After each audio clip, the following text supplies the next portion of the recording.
Okay, ready when everyone else is. Okay. I pledge allegiance to the flag of the United States of America and to the republic for which it stands, one nation, under God, indivisible, with liberty and justice for all. Thank you. Thank you, Trustee Delphine Polk. Let's move on to 2.3. Roll call, please, Madam Board Clerk. Trustee Uroni. Trustee, you're okay.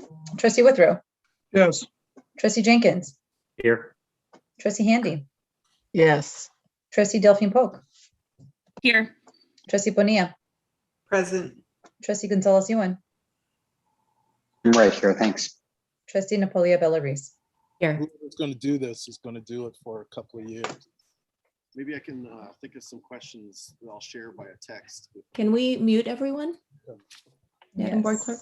Thank you. Oh.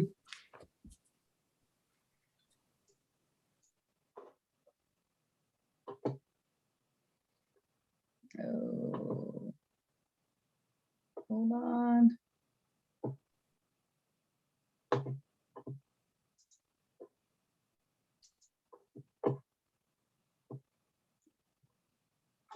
Okay. Have we completed roll call? Yes. Okay, thank you. You're Let's go to 2.4. And as per usual, I'll start off and read the affirmation of the statement of cooperation to prepare our meeting tonight and at every meeting.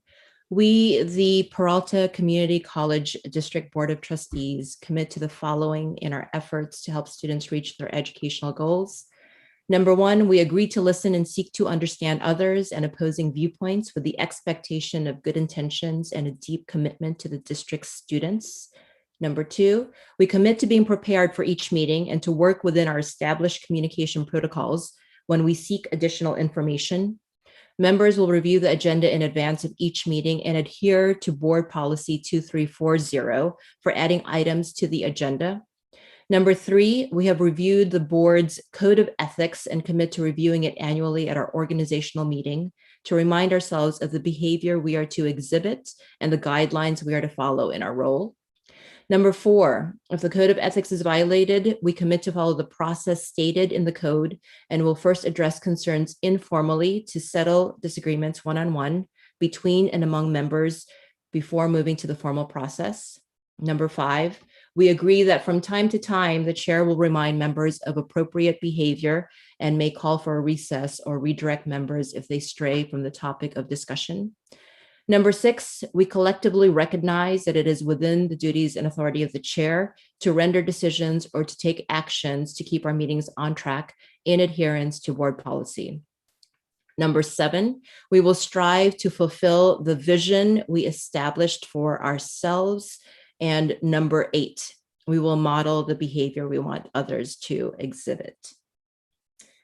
Let's go to 2.5, report of action taken in closed. Thank you. Let me just pull up that document. It's going to take me 2 seconds. At tonight's closed session, Madam President, the board voted on the following items. And there was a motion by Trustee Withrow, seconded by Trustee Jenkins. The items were approved on a 7-0-0 vote. Ayes were Withrow, Jenkins, Handy, Polk, Bonilla, Yen, and Napoli Bellaris. And the items were as follows. They were public employee appointments. The recommendation to appoint Rebecca Opsada as Vice President of Instruction at Laney College at $167,167 annually, effective July 1, 2021 through June 30, 2023. And this position reports to the college president. The recommendation to appoint Francisco Herrera as the Associate Vice Chancellor for Institutional Research and Planning in the district office. An annual salary of $161,402, effective June 1, 2021 through June 30, 2023. This position reports to the Vice Chancellor of Academic Affairs. and educational success. Recommendation to appoint Ronald McKinley as the interim vice chancellor for human resources and employee relations, district office, at an annual salary of $219,045, effective July 1, 2021 through June 30, 2022. This position reports to the chancellor. The recommendation to extend the appointment of Michelle Len as the interim payroll manager in the district office at $92,230 annually, effective July 1, 2021 through December 31, 2021. This position reports to the Director of Payroll Services. Just two more, hang in there. Recommendation to extend the appointment of Atiyah Rashada as the Acting Director of Student Activities and Campus Life at Laney College at $103,759 annually, effective July 1, 2021 through December 31, 2021. This position reports to the Vice Chancellor of Student Services. And the recommendation to extend the appointment of Tammy Taylor as the interim budget director in the district office at $132,580 annually, effective July 1, 2021 through December 31, 2021. This position reports to the Vice Chancellor of Finance and Administration. Madam President, thank you for your patience. That concludes the closed session readout for tonight. And if somebody has some suggestions about how to make that more interesting, send me an email. Thank you. Thank you, Vice President Gonzalez-Yuen. Let's move on to 2.6, the approval of the agenda. Can I have a motion, please? So moved. Thank you, Trustee Withrow. Second. Second. Thank you, Trustee Jenkins. Trustee Napoli, President. Yes. I would like to request that item 6.1, or excuse me, 6.2, which is the CCFS 320 report, be pulled for short presentation and clarification that I was asked. Thank you. Board Clerk, do we have that pulled? Okay. Roll call, please. Trustee Withrow, Yes. trustee Jenkins, Yes. trustee Handy, Yes. trustee Delphine Polk, Yes. trustee Bonilla, Yes. trustee Gonzalez-Yuen. Just a clarification, Chancellor, is that item being removed from the agenda or it's No. simply being raised up for a presentation? Exactly. It's just being raised up because it Thank you. is a consent Just- item, and I just wanted to do a short presentation on it. I understand. Thank you. My vote is yes. Trustee Napoli Bellarice, Yes. motion passes. Thank you. 2.7, approval of the minutes for May 11. Can I have a motion for that, please? So moved. Trustee Bonilla, second. Second. Thank you, Trustee Withrow. Roll call, please. Trustee Withrow, Yes. trustee Jenkins, Yes. trustee Handy, Yes. trustee Delphine Polk, Yes. trustee Bonilla, Yes. trustee Gonzalez-Yuen, Yes. trustee Napoli Bellarice, Yes. motion passes. 2.8, approval of the special meeting minutes for May 18. Can I have a motion for that? So moved. Thank you, Trustee Withrow. Second. Second. Thank you, Trustee Jenkins. Roll call, please. Trustee Withrow, Yes. trustee Jenkins, Yes. trustee Handy, Yes. trustee Delphine Polk, Yes. trustee Bonilla, Yes. trustee Gonzalez-Yuen, Yes. trustee Napoli Bellarice. Thank you, Madam Board Clerk. Let's go to 2.9. Our associated students, our incredible leaders. Are you in the house? Are you in the room?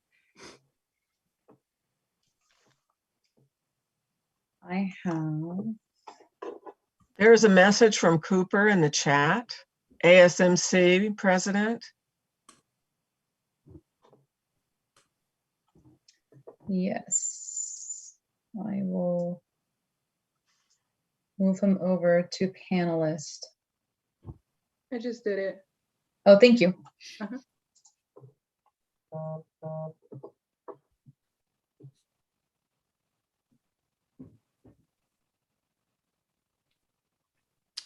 Liam is also in the room, I believe.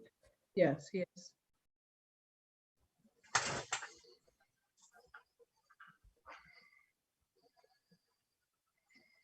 Do we have anybody else, Sasha? Our two student leaders? SMC President Micah Cooper. I come today in solidarity to endorse the positions and asks of Black Minds Matter Peralta and our sister ASGs. Additionally, I am here to report the enduring prevalence of issues within Merritt College, reminiscent of quotes from Peralta's recent FCMAT report, where it asserts a culture of favoritism, mistrust, confrontation, financial unsustainability, as well as poor communication and operational practices. I myself have since become all too reluctantly aware of how common hostility, retaliation, and conflict can be in our district from my experiences at Merritt. In addition to those I have supported other students through, I am proud of the progressive anti-bias work here. However, there is much racism, sexism, ableism, even ageism, and more yet to be addressed. This is an overarching cultural problem, and it will take district-wide cultural solution to address it. So my ask is a 3-step plan. Number 1, I would recommend starting with a large-scale community town hall to better understand the needs within our community. Data collection, decent notice, and thorough advertising should be top priorities. Number 2, democratically assembling a body of student reps, classifieds, and faculty to collect data and provide recommendations to the district based on needs within our own community, inequities, and culture. Number 3, work with us to develop a more thorough, consistent, accessible, and inclusive means of engaging the greater community in dialogue outside of restricted responses or speaking times to better collect this precious feedback. Thank you to the community and our trustees for your time. May everyone have a lovely evening. Thank you, Micah. Let's move on to Liam from BCC, and then after Liam, Alicia Raya, I believe, is also in the room. Thank you. And actually, I will be sharing a presentation today, if that's all right with everyone. Cool. All right.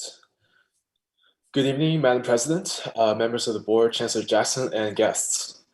As this is my final report as AS President, I will be sharing a recap of activities in the past year by associate students at Berkeley City College. This slide deck, as you will see, is not exhaustive.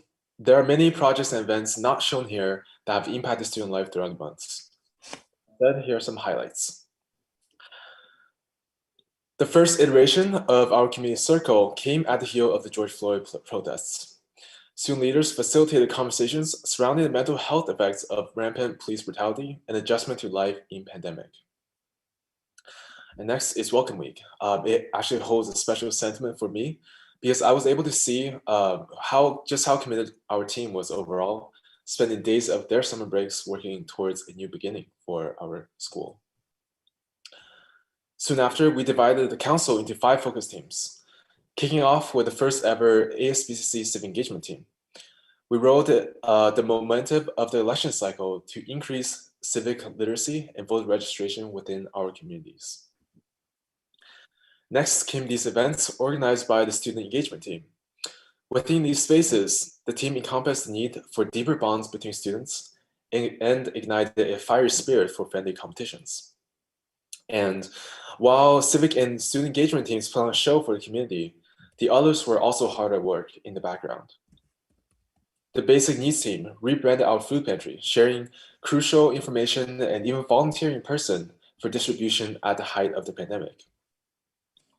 The enrollment support team joined forces with the student ambassadors to provide help for those unfamiliar with virtual enrollment. A key moment came with the transition from Peralta Passport to Campus Solutions.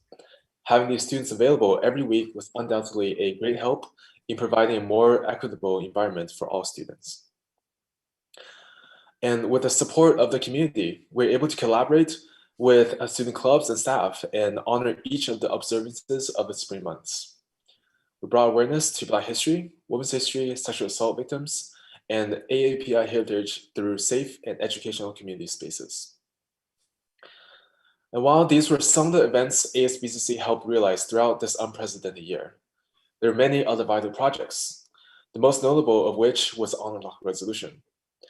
The ASBCC listened to student concerns and was able to garner support throughout the college in striking down the use of Honor Lock at BCC. Not only did the decision have an impact in the classroom, it also allowed a closer cooperation between ASBCC and the faculty and administrators moving forward.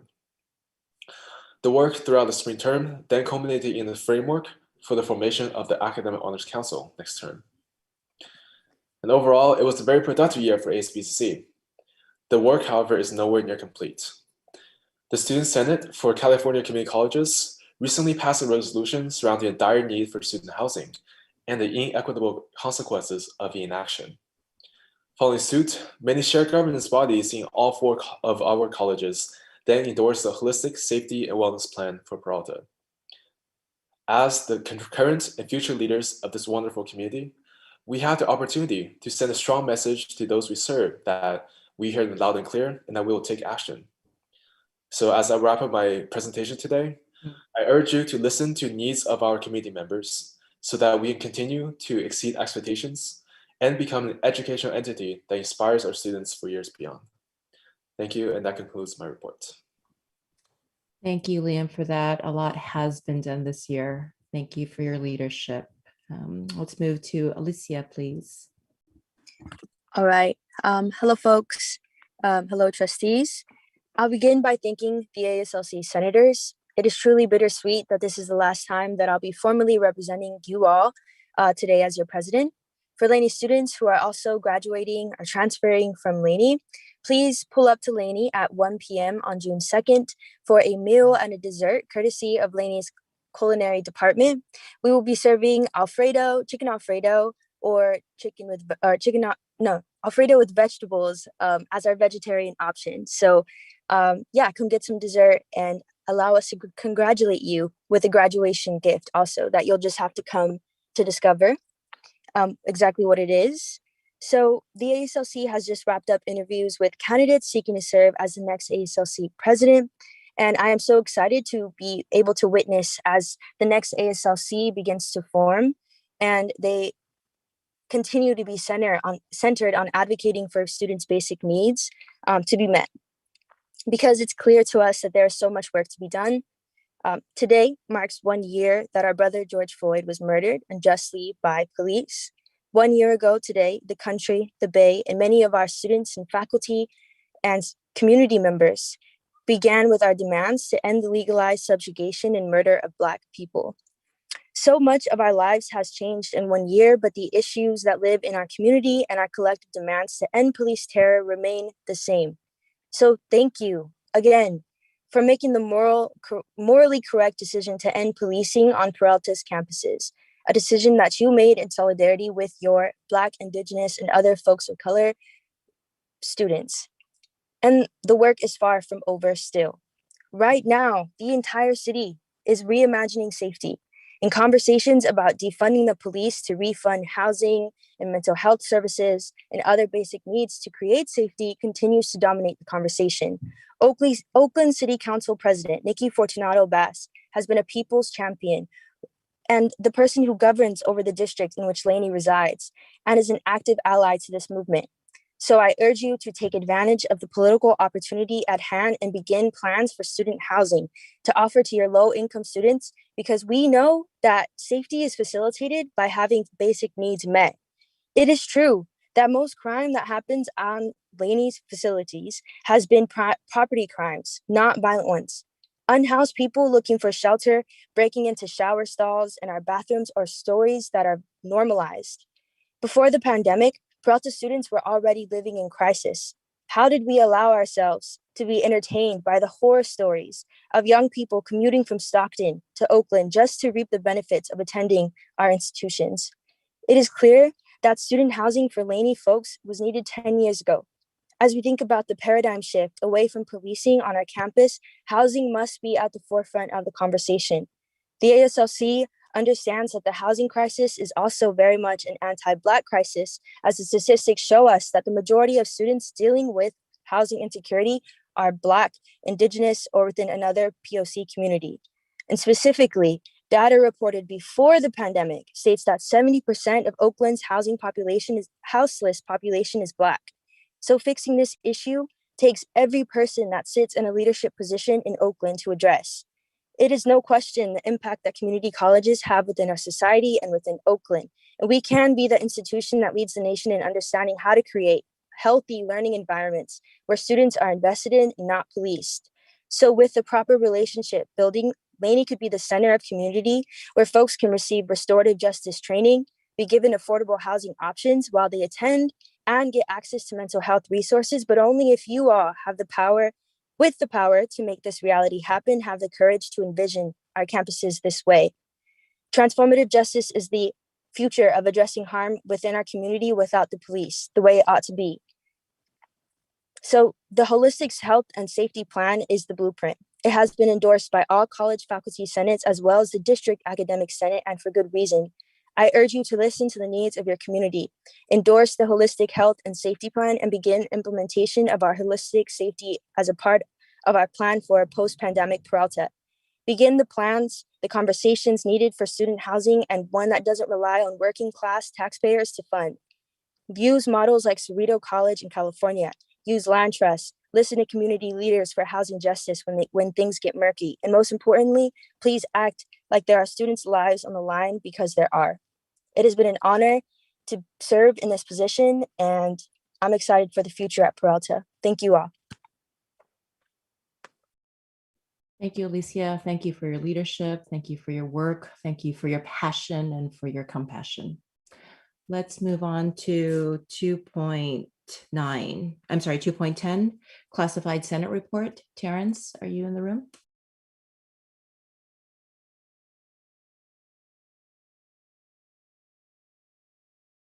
He is now. Hello, can everybody hear me this evening? Yes, we can. Good evening, President Reese, members of the Board of Trustees, Chancellor Jackson, presidents, and guests. Tonight we have 4 classified Senate campus reports. The first report comes from the Berkeley City College Classified Senate. There was a 74%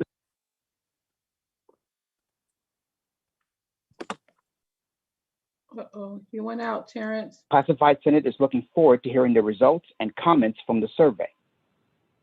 The BCC Classified Senate supports the Peralta Classified Senate and requesting a classification and compensation survey for classified professionals, since it has been over 16 years since the district has performed such a survey. Classified Senate officer elections are currently made by June 4th. This summer, the current classified Senate officers plan to work closely with President Garcia on the return to campus effort and support our campus in a smooth transition. Finally, as the 2020-2021 academic year comes to an end, BCC classified professionals would like to thank the trustees and Chancellor Jackson for supporting the efforts of all in this time. The second report comes from the Merritt College Classified Senate. The Merritt College Classified Senate would like to thank all Merritt classified professionals for all of their hard work throughout the fiscal year. Though the transition of working remotely has had its challenges, classified professionals continue to work with resilience to provide support and meet the needs of our. We would like to congratulate all of our 2021 Merritt College graduates on a job well done. You have pressed through the obstacles, persevered through the challenges, and continued to strive throughout your educational journey to finally receive what you have worked so hard for, your degree and/or certificate. The Merritt Classified Senate salutes you and your achievements, and we thank you for allowing us to be a part. The Merritt College Classified Senate will also like to thank the Merritt administrative team for their guidance, advocacy, collaboration, and support throughout this fiscal year. We are pleased with the results of our hiring prioritization and look forward to our positions moving forward for hiring, along with other classified Senate initiatives, such as professional development that have been approved at the campus level. We look forward to a continuous collaboration with the administrative team in the upcoming fiscal year. The third report comes from the Laney College Classified Senate. The Laney College commencement class of 2021 Together we stand, united we rise. Virtual commencement ceremony will take place Friday.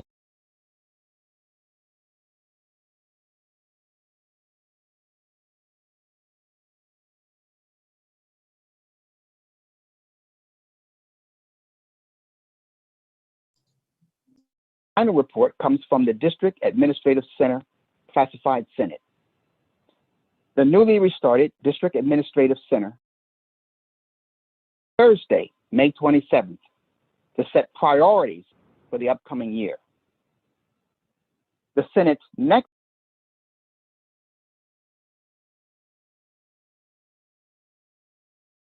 That is the end of the campus reports.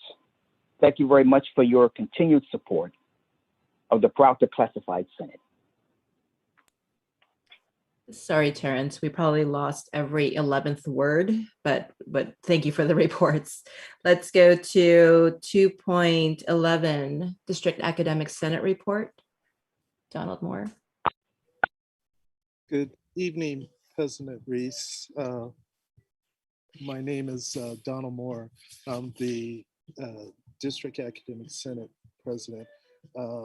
Good evening, Board and Presidents and Chancellor Jackson. I'd like to extend a congratulations to all of the graduates who are going to be graduating on Friday, and extend our deepest celebration of their successes, and hope that when they go on to their work or their colleges, that they will remember us, their instructors. And I'd like to extend a hearty congratulations to all of our faculty who are finishing up their courses and their grading this summer. And for those COA instructors who are going to be doing their 3.5-week courses, hope you're prepared for it, and good luck. For those faculty who have not graduated but retired, we want to extend a sincere thank you for your years of dedicated work. I know that each of the college presidents will cite their names because they will be sorely missed. And while we welcome the new faculty who are going to be interviewed over the course of the summer and perhaps fall and start, want to thank the Chancellor for and the presidents for providing us with new faculty, because we've lost some great faculty in retirement. Finally, I would like to talk briefly about next year. I hope that with the meeting in June with ACCJC, that the President and Chancellor are ready to address the issues of concern that ACCJC had, and to show that we are committed to resolving the issues, whether it's the issues of governance and board or the fiscal issues. I know we are committed to doing it, and my hope is that the presentations will go well. But regardless, we will hear from them by the end of June, I suspect, and go from there. But I know that the colleges, the faculty, students, and staff and administrators have all made a strong effort this year to ensure that the colleges were coming out very well in the report. So my hope is that we could be as successful as possible with this. My hope is that next year, when we open up face to face, and I know that different colleges are opening up in the fall, on a different basis. But my hope is that the Chancellor will indicate in the for the spring or for the summer when we are fully open. Today we had our DAS retreat, and so we did the elections, and we were reflecting on this year of being in the pandemic, and for the first time at the retreat we were able to do face-to-face, and that was very welcoming, because not being with your colleagues over time is somewhat distancing by Zoom. And so now we were at least able to meet briefly for our retreat. So I'd like to just thank everybody and hope that next year will be a good year. And as I see two of our Senate presidents still here, Tom and Laney, I want to extend a congratulations to all, and look to the upcoming issues. And I know that Jennifer and other people are going to be speaking during the public comments, and hope that the issues that they are going to be discussing will be addressed. Thank you very much. Goodbye. Great. Thank you, Donald. Let's move to 2.12, public communication. Vice President Gonzalez-Yuen. Thank you very much. I believe we have about 20 people signed up for public comment, but I think only 8 or 9 have actually showed up. So I think it won't take that long. President Napoli Bellaris, in terms of time, are you 3 minutes with 3 minutes for each? Yeah. 3 minutes per person? All right, that sounds fine. We're going to start with Jennifer Shanosky, go to Joseph Nicola, and then Jenny Ma, if those 3 are there. Then I believe Alicia Raya has indicated that she's ceding her time to Josue Chavez. So we'll go with Josue after that, and then Joe Ganolio. So we'll start with Jennifer Shanosky, followed by Joseph Nicola, Jenny Ma, Josue. I don't see Joseph Nicola or Jenny Ma, so I've let Okay. Josue and Jennifer in. All right, thank you so much. Yeah, Joseph is here as well. Again, I'm showing up as Sharon. Sorry. Okay. Jennifer Shanosky. I'm going to turn my video off if you don't mind, because everything sounds a little glitchy tonight. Good evening. I'd like to start by celebrating the May Revise with all of you. As I'm sure you've read by now, the May Revise is providing our California community college system with the highest level of funding in history and the greatest number of dollars per student that we've ever seen. The state's investment in public education is to be commended, and I hope that Peralta will follow suit and put those dollars towards our students. At PFT, we hope that this good news will really mean more sections, smaller class sizes, and more direct supports for our students' education. And we hope that the 4.05% COLA will be shared with faculty and staff who continue to be paid at some of the lowest levels in the entire state. Unlike managers, we start at the bottom of the pay scale, and so these COLA increases are vital to our well-being and the adjustments of our own costs of living. We're happy to see a staffing plan on tonight's agenda. Although only 19 of the 37 faculty vacancies are to be filled, PFT is glad to see some move in the direction towards fulfilling the state's mandate to have 75% of our instruction taught by full-time faculty. Currently, only 44% of our classes are taught by full-timers, so we have a long ways to go, and we look forward to a comprehensive staffing plan that outlines how and why different positions are filled and how those positions fit into the mission of educating students. I'd like to say a quick word about some of the comments made earlier at tonight's meeting. While our student experiences are to be heard and considered carefully and centrally, also to be considered is how our faculty, staff, and administration are treated. We are a community college district and we serve students, We also employ people. I've been so grateful for the leadership at Merritt College that has supported faculty in the hard work that they've been doing on accreditation, faculty senates, distance education, and more during some very volatile and difficult times. It's important that we continue to lift each other up instead, and work together as a community to be our best. Lastly, I'd like to announce an exciting new initiative from PFT. Since our ability to engage at board meetings continues to be curtailed by ever more Zoom controls, we'll be live tweeting along with the YouTube broadcast.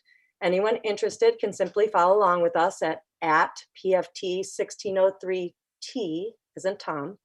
We look forward to a real exchange of information and ideas as the evening progresses and on into the future. Thanks so much. Thank you very much, President Chnosky. Is Joseph Nicola present, Mai, or Jenny Ma? I'm online here as far as that. But Sharon and I basically, I think the part of the problem was that I was under the public record here, and I'm part of, I think, 8.7 on the presentation at the end of the meeting. And was that Joseph? I'm Yes, sorry. sir. That's correct. Okay, yes, sir. and you're not speaking right now, is that correct? That is my understanding. That's correct. Okay, great. Sorry about that. Do we have Jenny Ma? I don't see a Jenny Ma in the attendees list at all. No. All right. And do we have Josue Chavez? Yes, he's in the room. Okay, Josue, you're up. Awesome. Okay. Well, good evening, board members. My name is Josue Chavez. I am a former student director for the Oakland Unified School District's Board of Education, but I'm currently working as a Oakland Food Policy Council Youth Lead intern.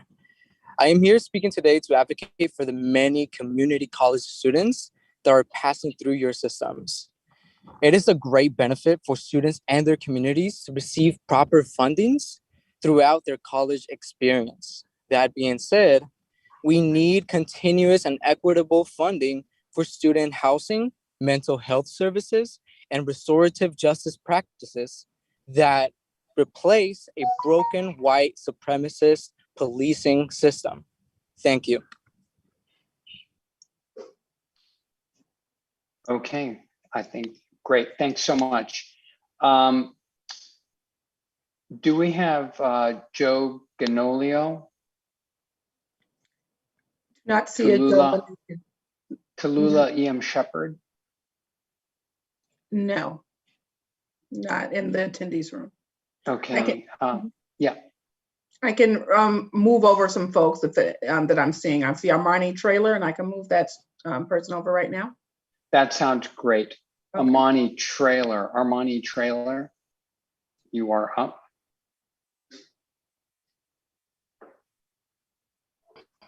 Hello, board. How are you guys doing? I'm here, Armani Trailer. I am coming here today. Well, let me tell you a little about myself. I'm the former vice president of the ASLC of Laney College. I'm currently the student activist of Laney College too, and I'm the acting board member as the NAACP of Oakland for youth and college division. Today, I'm here to stand on we need more funding for housing, and really, I'm really here for really passionate because I'm a psychology major that we really need more mental health counselor at Laney and all the district because I can only speak for my college that I had mental health problems when I was going through COVID. And I know my counselor, we only had one. It was only 4 sessions that we had per student for a semester. So we really have to get that up in numbers and stuff like that. However, I really want to do restorative justice training for Peralta community members to be transformative justice experts needed for our future wage for police. So meaning that we need more restorative justice people, train for even faculties can be trained in that too. So we can have a better communication with them, so be comfortable to go to school again and stuff like that. And we also need programs to ensure students to have their basic needs met, because a lot of stuff are being on the ASLC board. We have reached out to a lot of students, and a lot of students are not happy. And we can share that data with you too, so we can all come together and see what we can do and better help the students. But that's all I have for right now. But thank you for having me today. All right, thank you very much, Armani Trailer. Mai, who else do we have that we can move over? I can move over Jessica Garcia. Please do so then. Thank you. Jessica Garcia. Hi, everybody. My name is Jessica Garcia, and I am a senator in the ASLC at Laney. And I am advocating for basic student needs, as I am a self-sustaining student. I do not rely on any help from my parents or any besides financial aid. Thankful for that. But we need to advocate. We're advocating for more housing because so many students like me have faced homelessness in just throughout the whole college experience. And I feel like, why should we wait for you to attend a university to accept housing? Why don't we have it here at community colleges? Because there's so many more students like me who have faced homelessness, who are not financially literate, which is something that I also want to advocate for. We need to implement some type of finance course in the general education, because not everybody is educated on finances. And another thing I also want to advocate for is mental health resources. I suffer with anxiety, and throughout the whole pandemic and just the whole college experience, I feel like, even now I'm like nervous, but I think once you're okay mentally, like you're kind of like finding that balance, everything else falls into place. Your finances fall into place, your schoolwork, your actual work, everything kind of needs that balance. And I feel like a lot of us minority students and maybe white students as well, I'm not going to single them out, do not have those resources to go ahead and find that balance. It's not easy, it's hard. And I just really want us all to uplift our community and see us all flourish and just become great together. So those are the things I'm advocating for. And I hope that you guys can implement some funding or just more resources of like easily and readily available for students. I know there's some, but it's not easily accessible for everybody. And we're counting on you guys too. So I appreciate you guys' for letting us speak, and I hope you guys have a great evening. Thank you guys. Thank you very much, Jessica Garcia. That's very helpful feedback for the board. Mai, I think I just saw Kimberly King was the only person on both lists. Yes, she's in the room now. All right, Dr. King, you are up.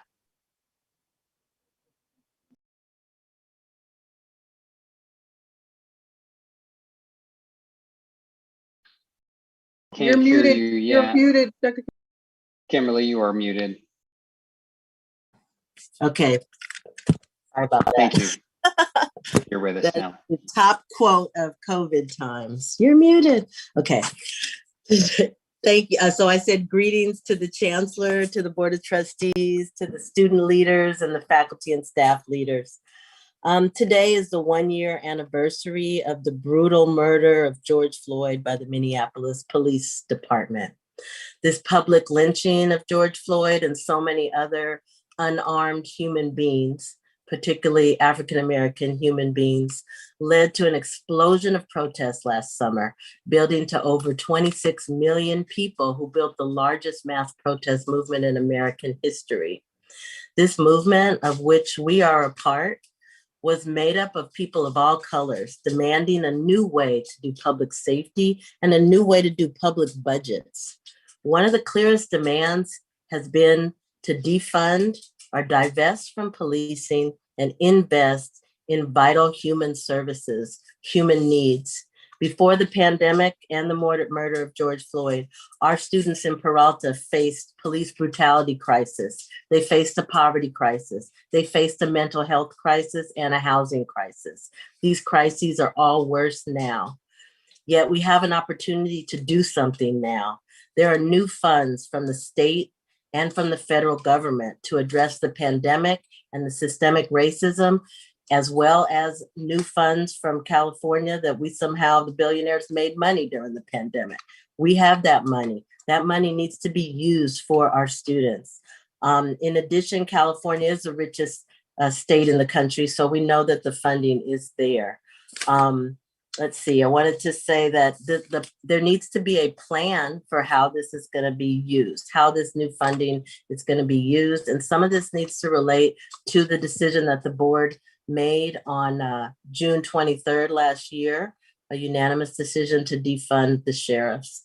And this plan should be developed using the democratic shared governance processes that we have in place. That democracy doesn't cost any money at all.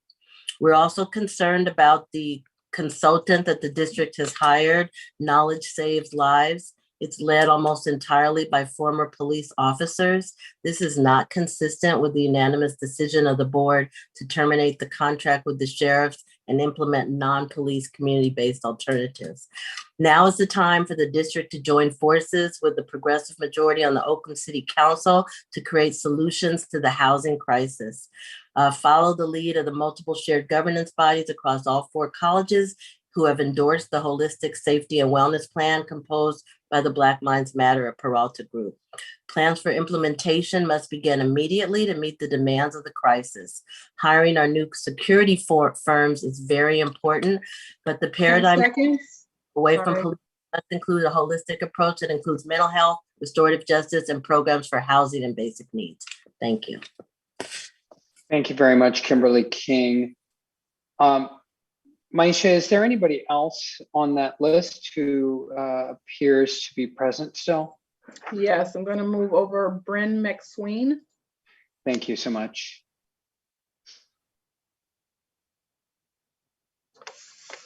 Bren McSween, you have 3 minutes. Hey y'all, thank you. I know I registered a little late. Hi, my name is Bren McSween. I am finishing up my 2nd semester at Laney College, and I am the incoming Secretary of External Affairs on the ASLC. With the year we've all had under COVID-19, I think we can all get that our circumstances can be unpredictable and often unfavorable. Things won't always go the way that we predicted, but it's fitting that we end this year on the anniversary of the murder of George Floyd, a tragic event that reminds us every day that we cannot continue to do things as we always have just because that's just the way it is. It's no longer acceptable to tell people that we cannot have safer communities that better meet our needs. We can and we will. There is no other option. People will die if we do not create the society we deserve. It's ironic that I spend my days studying for my classes at our very schools, learning about the history of policing, the role of capitalism and white supremacy, and the violence of the criminal injustice system, and how it's been evident for decades, if not longer, that the causes of crime are homelessness, unemployment, and poverty. Yet still, we turn a blind eye like we don't know this. While we hire a company full of ex-police officers that Knowledge Saves Lives to oversee our community and security on campuses, like we did not just fire cops 1 year ago for a reason. Do we not know better? Are we an institution of learning or an institution of intentional ignorance? Maybe you can take some classes on our campuses if you need some help figuring it out. I can recommend some amazing professors. We know that crime doesn't happen in a vacuum. We know that when people are housed, fed, have jobs, have healthcare, including mental health care, our communities are safer. We ask our students to learn and grow every day. Peralta can and will grow with us. It's no longer acceptable not to. Thank you. Thank you very much, Bren McSween. I see that Micah Cooper is still there and had a hand up. Micah, did you care to address the board again in public comment? And same question for Alicia Atiyah. Okay. Maisha, I believe that's everyone. Am I correct now? And there are a couple of our folks, they don't have their hands up. I can promote them and we can check in with them. I have Joshua Patstone just put his hand up, so I will promote him to panelist. Thank you very much. And if there's anybody else who'd signed up and I haven't recognized you, just do raise your hand and Maisha can move you over. Okay. Joshua Patstone, you have 3 minutes.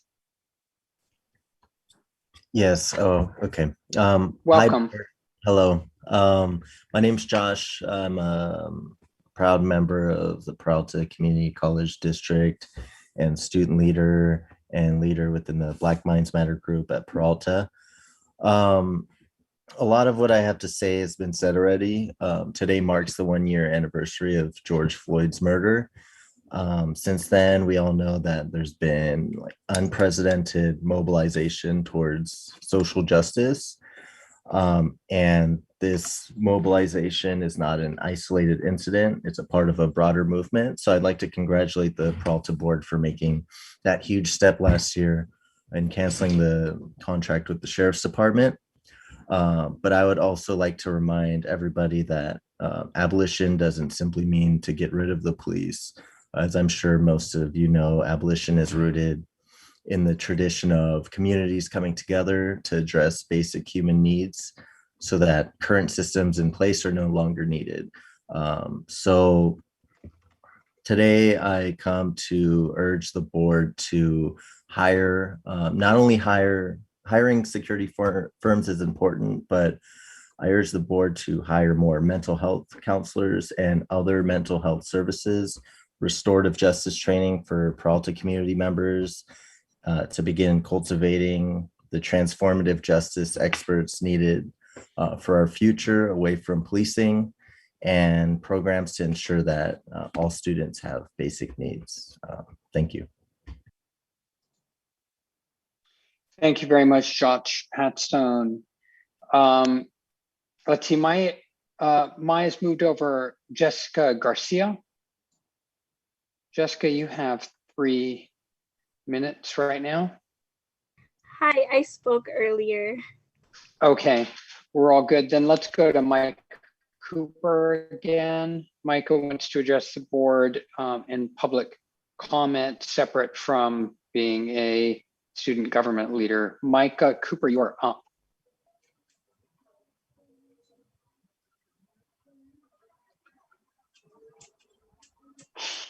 Hello, ASMC President Micah Cooper again. I want to thank Merritt for rising above and beyond to provide us what little was possible amidst this pandemic to still bring is something of a live graduation ceremony.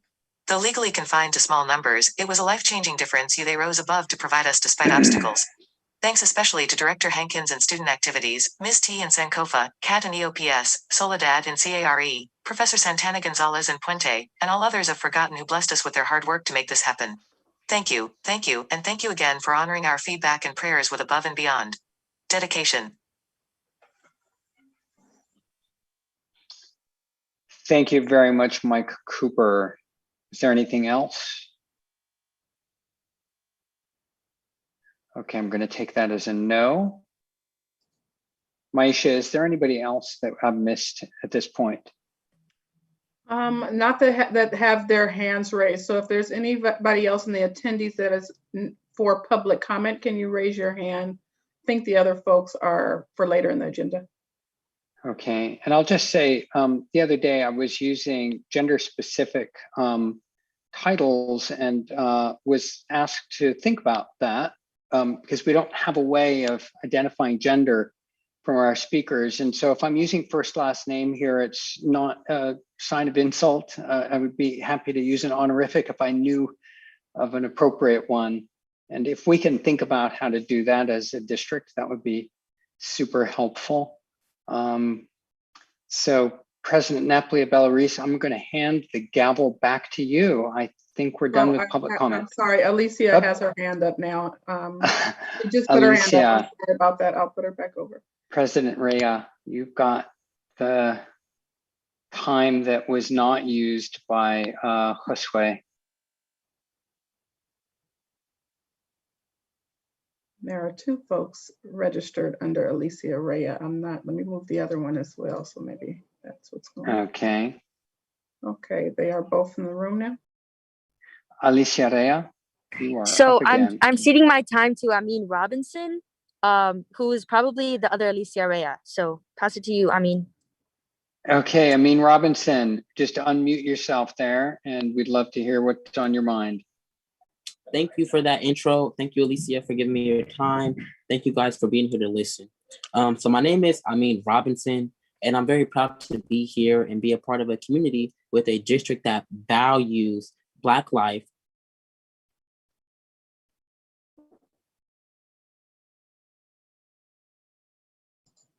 Uh-oh. Did we lose the connection? I think so. I don't see him anymore. Oh, there he is. He's back. Okay. You're muted again. I don't know what just happened. Sorry about that. But I'll just jump back in, and I want to congratulate and thank you guys for terminating Peralta's $4 million contract with the Alameda County Sheriff's Office last June. And as we looking to rebuild into a stronger, academic space as school district than before, we want you guys to continue to take bold and very unprecedented action that shows solidarity with your Black, Indigenous, and other people of color and working class students in this year. We want you guys to begin leveraging opportunities that could have impact beyond education. 70% of the homeless population in Oakland is Black, so serving this community will help a lot of people. So now is the time for the district to join forces with the progressive majority on Oakland City Council and to create solutions to the housing crisis in the Bay. This crisis is exacerbated or has been exacerbated throughout this pandemic. And so we urge you to follow in the lead of the multiple shared governance bodies across all 4 colleges who have endorsed the Holistic Safety and Wellness Plan, which was compiled by Black Minds Matter at the Peralta Group. And the plans for implementation must begin very soon, immediately. And so to meet these demands, we hope that you guys hire more mental health counselors and other mental health services to do restorative justice training for Peralta Community College members so that we can begin to cultivate and transform community justice and to create these experts that are needed for future safety from police terror and on campus. And then to create programs that ensure students have basic needs met, which is food, housing, and things of that nature. As you guys have heard, 70% of the community who is homeless is Black.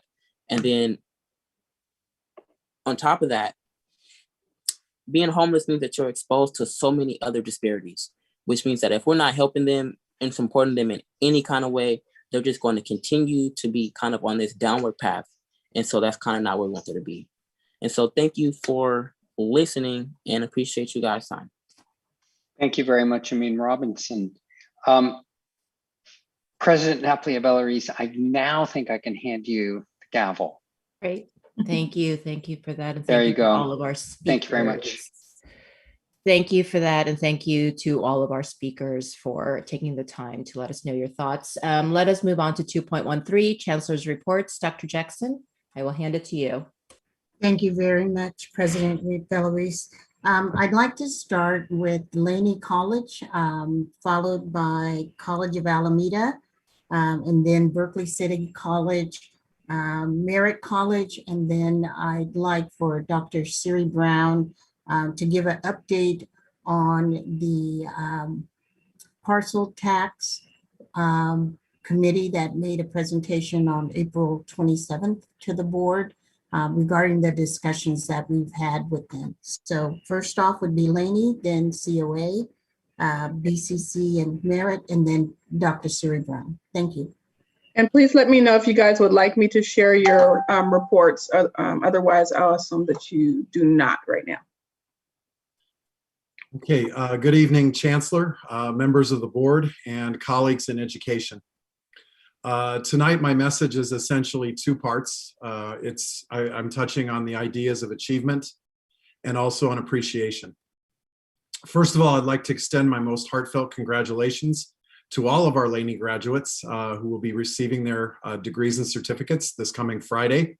You did it, and you did it under the most difficult of circumstances, and you should be proud. In the spirit, though, of graduation, as president, I was fortunate to be really in attendance for two great ceremonies over the last couple of weeks. First, and this is on your board agenda tonight, Gateway to College. This program has been budding and growing. And last Friday, I was so pleased to be part of the congratulations that were extended to 24 students who will be completing their studies both this spring and in the summer. Just the circumstances and the difficulties and the adversity overcome by so many of these students was inspiring. And I really extend my congratulations to William Ochoa and everyone in the Gateway to College program. 89 graduates also took part 2 weeks ago in the EOPS Cares and Next Up ceremony. And taking a step back and kind of listening and hearing about all the great work that was going on. These were some of the things that happened. Students striving through a pandemic, students having an education, perhaps as parents, while children and other family members were doing the same thing during shelter in place, technology barriers and so many things. And really these graduates, I think to a great degree are our heroes. But I also think our staff at Laney College, I call them heroes too. And let me just tell you a little bit about what the folks in EOPS were doing for our students. A lot of them were working personally with students to make sure they got scholarships. A lot of them worked for specific needs of graduates who were foster youth, single parents, economically disadvantaged, and going through so many of life's difficulties. Providing leadership to student workers, and these student workers of themselves push the envelope when it came to achievement for students they were helping. Assistance to students with the use of technology. And when you want to talk about things that are innovative, I thought it was great to hear about the creation of YouTube videos to show our students remotely how to do things such as accessing the bookstore during the closure. Really, as I heard about the use of the live chat, I thought of it more as a lifeline of sorts during this time. And then, of course, there was the personal attention provided by counseling. So to Carolyn Cornelius, Maricela Zambrano, Nina Trong, Sandra McGee, Cynthia Alvarado, Benet Tyson, Ding Yao, Feke Lauti, Dean Mildred Lewis, and to Vice President of Student Services, Vicki Ferguson. I thank and congratulate you for all the great hard work and the achievements of these great students. And in the spirit of appreciation tonight, I'll close my report with mixed emotions as I bid a dear colleague farewell. This is someone who came to Laney prior to me as the Vice President of Student Services and is leaving us to go be the Vice President of Student Equity and Student Services at Diablo Valley College. She's been with the college since 2017, and as she leaves us, she was instrumental in her contributions to accreditation. The collaborative work she did with Guided Pathways, the leadership she provided as the co-chair of the Strategic Enrollment Management Committee, and the work she did with the Strategic Enrollment Plan that Laney has. Also, the constant work with student equity and achievement across our organization. This was someone who came forward with a no silos, one college attitude that she modeled for all of us, and she will be dearly missed. So to Vicki Ferguson, I would like to say to you all the best. You've been a great friend and a dear colleague. This concludes my report.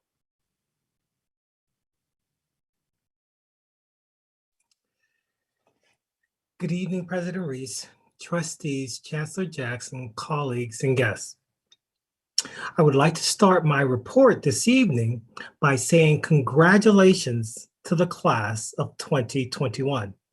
On Friday, May 28th at 3 p.m., COA will hold its virtual commencement, honoring more than 320 graduates who have earned an associate degree or certificate this year, a year filled with challenges and difficulties.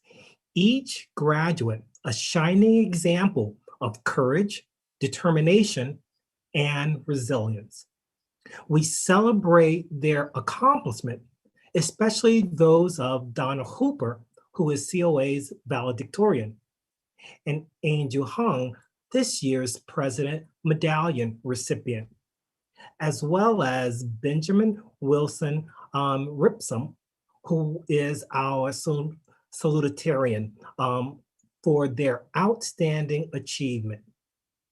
We are so proud of all of our graduates. In addition to our main commencement celebration, there are other celebrations which include the Peralta African American virtual graduation, which took place this past Saturday, as well as the EOPS virtual graduation, which will take place this coming Wednesday, the 26th, from 5 to 6 p.m.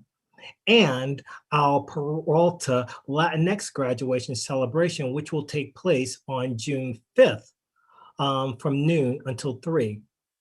Additional information pertaining to graduations are located on the COA commencement website.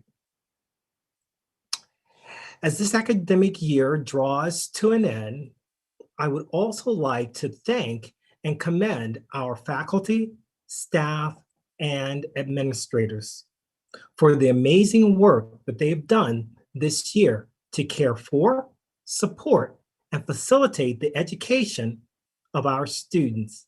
I say thank you and great job. I would also like to recognize the legacy of Carlotta Campbell, COA's Emeritus Communication Faculty Member and Department Chair, who passed away on Monday, May 10th. Prior to joining the faculty of COA, Carlotta was a popular radio broadcaster and reporter. She joined the college as a communication faculty member in 2004 and retired in 2015. Carlotta was a committed campus leader who served on countless college, district, and state committees. Her service at the College of Alameda included Academic Senate President, Department Chair, and Faculty Coordinator for several Black History Month programs. Carlotta was instrumental in creating the first Associates in Arts for Transfer degree. Those who knew her are mourning her loss and treasuring their memories. In closing, I would like to share a quote by Sandra Pradas Martin. Our life and our success will be measured by the quality of the life we lead and the lives we touch. So Peralta Community College, let's continue to make a positive difference in the lives of our students and in our community. This ends my report for this evening. Thank you.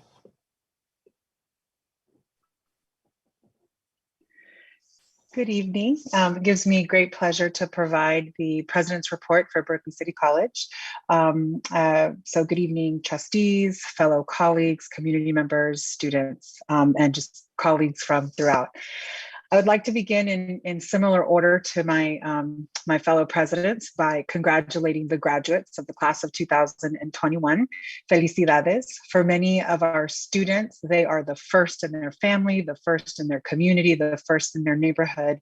And I hope that their time, not only at Berkeley City College, but throughout all of our colleges, proves that they are not the first at everything for the next steps of their lives.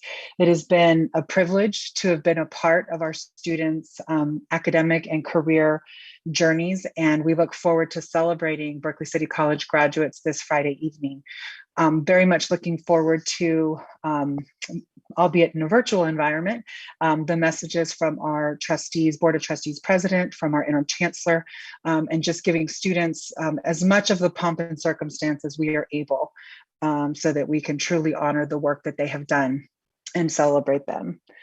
I also want to take a moment to truly congratulate, and I want to begin with congratulations before appreciation. I want to congratulate the faculty, classified professionals, and administrators Each year we have the blessed opportunity of seeing new students join our community. And each year we see another group of students who moves on. And I want to congratulate you for the work that you have done to support Berkeley City College students as they completed their academic and career goal. I also then want to appreciate you for the long days, long nights. Earlier today, we had an end of the year celebration, and one of the thoughts that came to mind was that just over a year ago, we all went home on a Wednesday or a Thursday and came back the following Tuesday to this new world, this new reality. And faculty and staff and administrators showed up then and have showed up every day since then to support students. So I really want to appreciate you, not only in your professional efforts and endeavors, but also the ways in which your own personal lives may have been impacted by this COVID pandemic and teaching remotely. But I want to go back to the end of the year celebration. It was co-hosted by the Academic Senate, Classified Senate, and the administrators. And the theme was Coasting into Summer. And aside from accolades and recognitions, we had a Faculty Opus Award for Dr. Charlotte Lee. We had recognition of staff and administrators who have retired, who have contributed to the college, but we also had some moments of levity. So I want to share two key moments. One was the Bring Your Best Beverage, non-alcoholic beverage contest. And it was delightful to see colleagues share their home environments, create these homemade drinks, and they turned into commercials at one point. The part that I want to bring up is that it's okay for us to be in community with one another. It's okay for us to laugh, to enjoy that kind of space. And I really appreciated having that. And then the second really community building opportunity was Best in Show. So in a year full of Zoom meetings, we have had little humans and other animals, other creatures join our meetings. And so we had a Best in Show where people showed puppies and dogs and chickens and birds. And it was quite entertaining. Again, taking a moment to come in community to celebrate one another. And I want to acknowledge one particular comment because I certainly heard many of our students share about some focus on basic needs related to housing. And I was reminded of the work that the Associated Students of Berkeley City College have done with the Berkeley Student Cooperative, working collaboratively in the city of Berkeley to try to find affordable housing and resources for students. And I look forward to our incoming ASBCC president continuing that good work to provide support for students across the district. And I want to close with the recognition that, a year later after the murder of George Floyd, so much has happened in our community, in some sense for the better, the way that our community has come together, has offered space for healing. But I don't want to be lulled into thinking that all is well and all is okay. And so here we are a year later, and I'm left with Dr. Kimberly King's comment from earlier where she shared democracy doesn't cost money at all. And I think that that is the embodiment of who we are as a district, who we are as a community. And I'm looking forward to the ongoing work that not only Berkeley City College, but all the Peralta colleges can do to support equity and racial justice. And with that, that concludes my report. All right. Well, good evening, everyone. I want to start tonight by calling some attention to something really great that happened a little less than 2 weeks ago. So on Wednesday, May 12th, the Merritt College administrative team came together with members of the PFT to literally call hundreds, a little over actually 12 or 1,300 were on the list, but to literally call hundreds of students to encourage them to enroll in fall 2021 courses. The collaborative project was the brainchild of Jennifer Chanowski, who's PFT president, but just as importantly, a Merritt College faculty member in the chemistry department.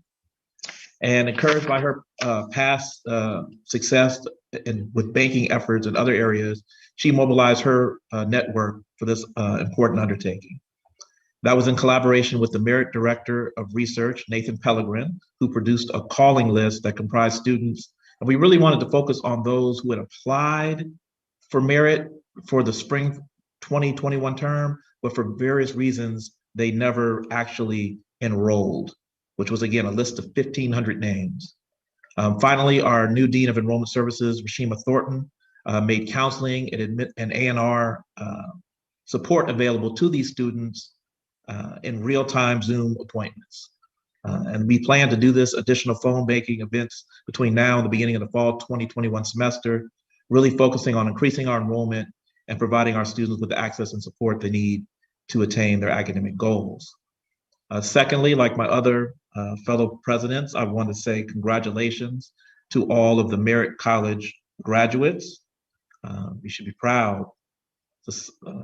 You met the mark, and I look forward to watching you reach even greater heights. I also look forward to seeing many of you, hopefully, virtually on this Saturday, May 28th, for Merritt College's 66th commencement exercise. So looking forward to seeing everybody there. And finally, in closing, I just want to express my deep and sincere appreciation to the Merritt faculty, to the Merritt classified staff, and the Merritt administration for the patience and professionalism that you continue to display.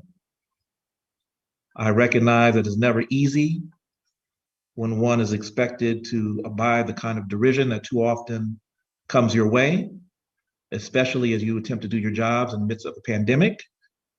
But you do your jobs and you do it well and you do it without fanfare. So I want to take the opportunity tonight to say thank you to continuing to serve our students in our community, even when your efforts to do so may be mischaracterized or unfairly criticized. So thank you.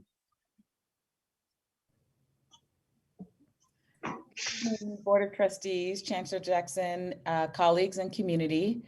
I'm going to give just a brief update about the Citizens Oversight Committee in relation to the parcel tax report that occurred in April. On April 14th, Vice Chancellor Adil Ahmed and myself and Director Mark Johnson attended the Citizens Oversight regular meeting where we discussed the data that we provided to them that was requested prior to that meeting.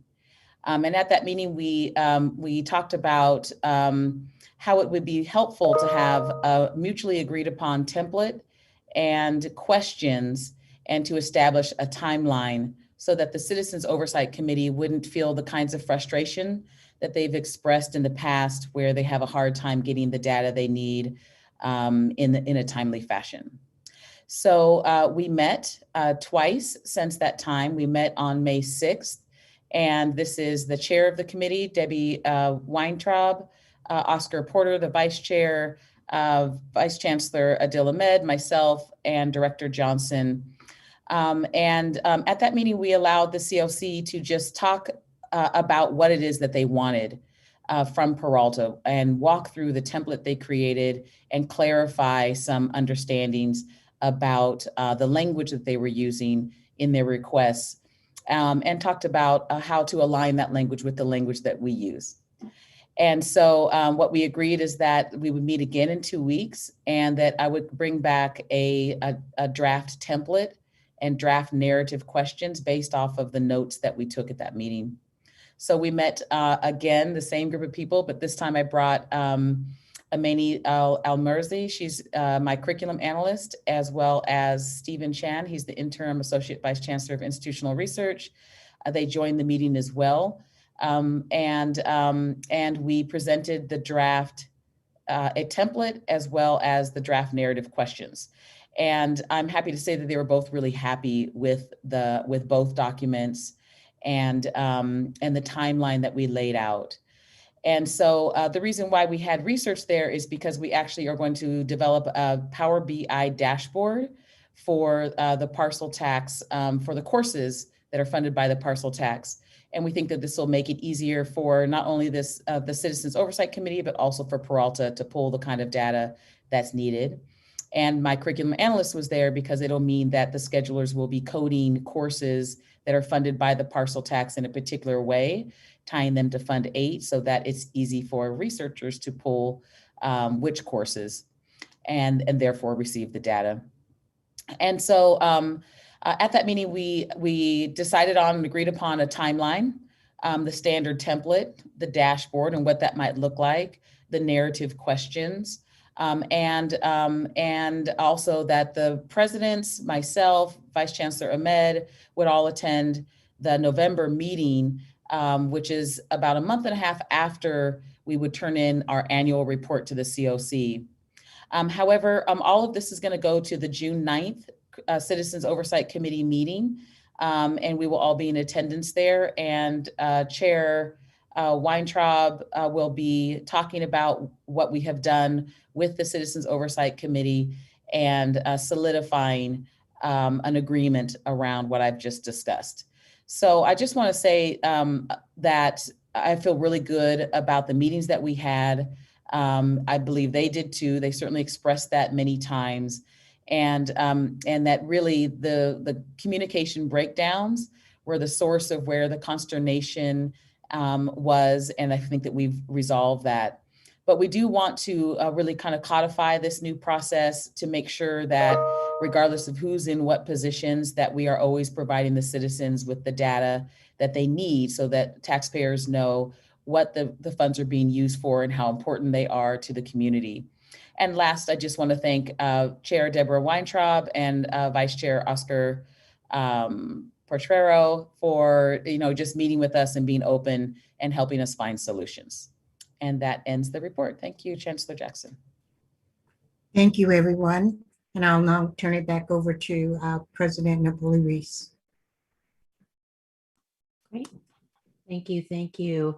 Let us move on to our informational item.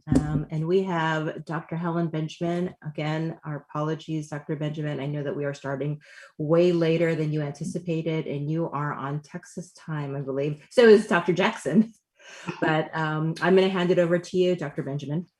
Okay, thank you very much. It's a pleasure to be here and to see everybody after such a long time. You all look very prosperous. I mean, actually, I haven't been in a board meeting in a long time, so it's good to hear all of the reports, and especially, I always love hearing about graduation. So I want to add my congratulations to all the students in your district who are receiving degrees and certificates. It's just a wonderful, wonderful time for celebration, regardless of what's going on around us. So enjoy your celebrations. I am here just to talk to the board a bit about what's coming up and why I am appearing at this point, and it's to talk about your self-evaluation. You will recall, and I'm hoping, Sasha, that I have, you can give me share rights. I have just a brief PowerPoint. You're a panelist, so you should be able to share from your screen. I should be able to share. Thank you very much. You're welcome. Okay. Well, I got to get there first. So anyway, you have done, this board, I can attest to the year you've had. You've been really, really busy. And I think just from my point of view, and not because I've been involved with you, but it's because I've been involved with you that I know that you've done a lot of good work and made a lot of changes this year in the way you operate. You've added 2 board members since I started working with you. And it's time again for your self-evaluation. And incredibly, we already had it scheduled. It was in my calendar and on your calendar for July 13th for a retreat. And I've talked to the board president and to the chancellor about this. And so I put together just a brief presentation, and you can respond at any point. So I'm starting with just a portion of your BP 2745 on your self-evaluation. And I'm so proud of this because you're just right on schedule. It says that the Peralta Governing Board will conduct a formal self-evaluation on an annual basis during the months of June and July. So we're getting ready to start. The self-evaluation form will be circulated to each of the trustees on or about the 1st of June. Trustees shall complete the form and deliver a copy to the board president no later than the 15th of June. So I am working on your forms, and we're going to be on time. So the date in which you'll be discussing all of these results is July 13th, 2021. The time hasn't been established yet, but I listed these goals for your self-evaluation, and they would be to assess your progress toward meeting the goals you established for the current year, to determine your effectiveness as a team against the ACCJC standard 4C and objective behavioral criteria, which we did last year. And it's going to be really interesting. I'm going to give you a comparison to how you scored yourselves last year and how you're scoring yourself this year. And I think there's going to be a really big difference. And I do want to thank you again for the honesty with which you participated last year in the self-evaluation. I think we were able to come up with some really good results and develop a good plan for you for the year. And then the third goal would be to determine the extent to which you as a board have fulfilled the vision that you established for yourselves and your statement of cooperation.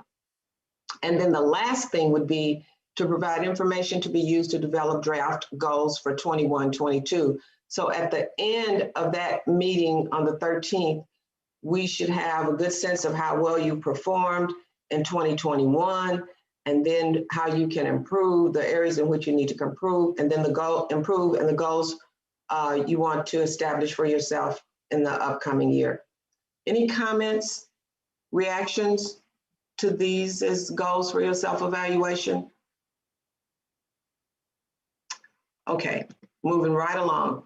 So I'm recommending 4 parts to this: a survey on board effectiveness, which you did last year, a survey against those ACCJC standards, and then by then we'll have the results of the accreditation visit, so we can see if there are recommendations related to standard 4C.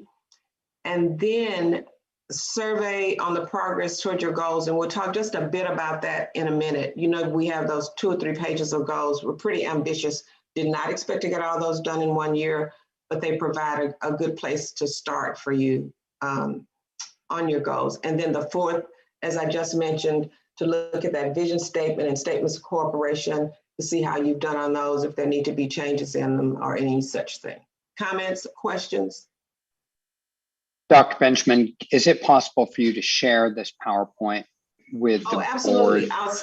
I'll send it to Sasha. Okay, that would be helpful, because it's awfully small on my screen. Oh, okay. And the slides just go by a little fast. If I can open it on my computer, it's usually a little bit easier for me. Oh, absolutely. Thank you very much. Not a problem. And then I just want to focus for a minute on board goal 6, because this one really focuses on what you were going to do as a board. The others involved other people doing them, the college, the vice chancellors, finance folk. But these goals were particularly focused on you. So we called it board effectiveness, and the statement that describes what you're trying to do here was that you realize a serious work facing the district and the need for the board to improve its culture to achieve district and board goals. And you will take bold actions to transform yourselves into a high functioning unit. And there are about 10 or so things here you said you would do. And I just want to run through these, and we don't have to discuss them.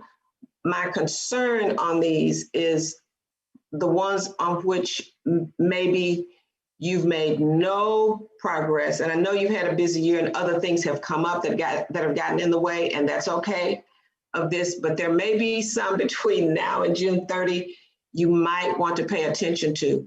So I'll just go through Trustee Napoli, Reese, I'm not sure. We don't have a lot of time, but I'll just go through. So work closely with the Chancellor to achieve board goals. I'm pretty sure you're okay there. Establish clear goals and expectations for the Chancellor and create a relationship for achievement of same. And on these, when I develop this for you to, the document I'm going to use, that you're going to use to rate yourselves, I'm going to try to have evidence for everything that's listed here. And so you can stop me when you think you don't have evidence. I'm concerned about C, but I don't know about C though, but it says in accordance with BP 2430, delegation of authority to the chancellor, respect the authority that has been delegated to the chancellor and hold the chancellor accountable for execution of job duties as stated in the policy. So be thinking about whether or not you've done anything in that regard, or if there are actions you can take or discussion you can have as a board between now and then, and very soon, to talk about, to meet that, or we can just carry it over to the next year. And then D, not sure about, ensure development and implementation of a cycle for regular review. And we talked a lot about this last year, and revision of all board policies so that each policy is reviewed a minimum of once every 5 years, except when required by rules or regulations. So we need to see if any progress has been made. If not this year, then surely next year. Hire an interim chancellor and plan details for hiring a permanent chancellor. I think you've done that successfully.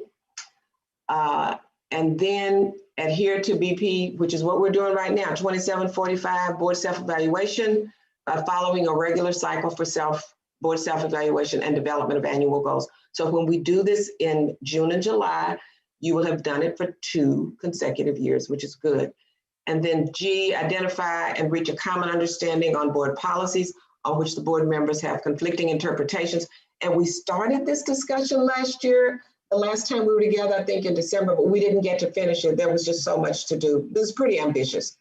And then H, board president and vice president review progress on each board goal and share with full board monthly.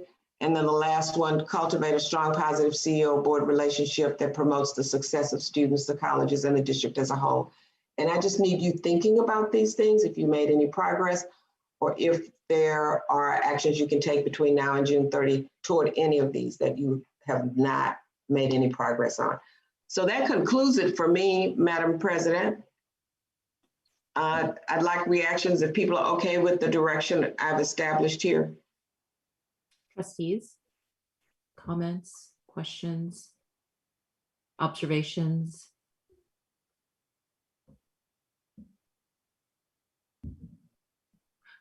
Maybe I'll start. You know, it's interesting before I sent the comments to you, Dr. Benjamin, today on the PowerPoint, I was actually pleasantly surprised that there were many of the goals, the 3 pages of goals that we have either accomplished, ongoing, or are doing. So that was wonderful to see.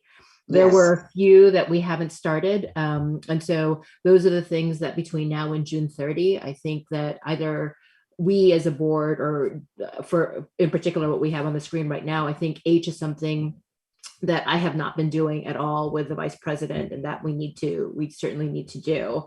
But there are probably things that we could do between now and June 30. And my other question would be for the ones that are a little bit more difficult or challenging for us as a board, might there be a possibility that we come together with you to do this before June 30, or would it be best to actually have these discussions with the challenging issues after June 30? I think you can carry them over for the next year. At least you made them aware, and I've read through them myself, and I agree with you that you've made some progress on most of them. Yeah. On the majority. So, and there are quite a few, as I indicated. I don't think you need to do a mad rush. Okay. Other members, other trustees? I see Trustee Jenkins. Thank you, Trustee Reese. And I just wanted to thank Dr. Benjamin for her hard work. It's really gone far. You worked on building a cultivation of trust amongst our board members, and I appreciate that. And I appreciate my fellow colleagues for all the great work that we're doing to build a culture of trust and what we're doing to work together. So thank you, Dr. Benjamin. Oh, you're welcome. Trustee Bonilla. Yes, Dr. Benjamin, so good to see you back, and super excited about continuing this work with you. And so I had a few questions about some of our other goals related to ACCJC, given that we know we're having a site visit that's coming soon again. And so I was just wondering about that particular, those particular sections or elements of the goal. When we wrote these, when you developed these goals last year, we were preparing for that upcoming visit in November, remember? Yes. So now, and I think we did okay. I remember the president's giving these really good reports. What I heard about the visits, I think they went well with the colleges, and I think you pretty much fulfilled those. I'm a little worried about, I don't know though, because I haven't talked to anybody yet. I'll be calling people next week to get the progress, but the finance pieces, and if you did all the things that were there in terms of FICMAC and accreditation, those parts, I don't know until I try to see what the evidence is that exists, because I haven't been in touch with you guys for about 4 or 5 months now. So we'll just have to see where we are, what kind of evidence we have. That sounds good. I'd like to, yeah, I'm looking forward to seeing how we did. So we benchmarked, I'm looking forward to seeing how we did. So we benchmarked ourselves clearly last time. Yes, so it'll be, it'll be a learning process to see where we're at this time. To see where we are. And I met with the cabinet, and so I'll be back in there. They'll see me or hear from me, so we can just see where we are. And I'm going to spend a lot of time writing in all the evidence so that when you go through it, it'll be there. And then I'll run it by a couple of you before I send it out so you can make sure I have it right. So you're going to have to do quite a bit of responding to me. I'm going to bug you to death until you do it, so you might as well do it the first time. I decided today that I'm not going to send it all to you at once because it may be a little overwhelming, but I know how good you are at following instructions and getting the work done. So expect to hear from me beginning next week. Sounds good. Thank you. You're welcome. Trustee Delphine Polk. Yes, thank you so much, Dr. Benjamin. It's great to see you and to have you in this space with us. This comes at around the 6-month mark of myself and Trustee Jenkins being on the board. And Yes. so I'm curious if, you know, based on our experience, because when we had our last board retreat, it was within 24 hours of us getting sworn in. Yes. Are we going to be able to make any adjustments? Because there are some things that have come to, I'm speaking on behalf of myself, things that have come to my attention in the last 6 months that would warrant some changes to goals.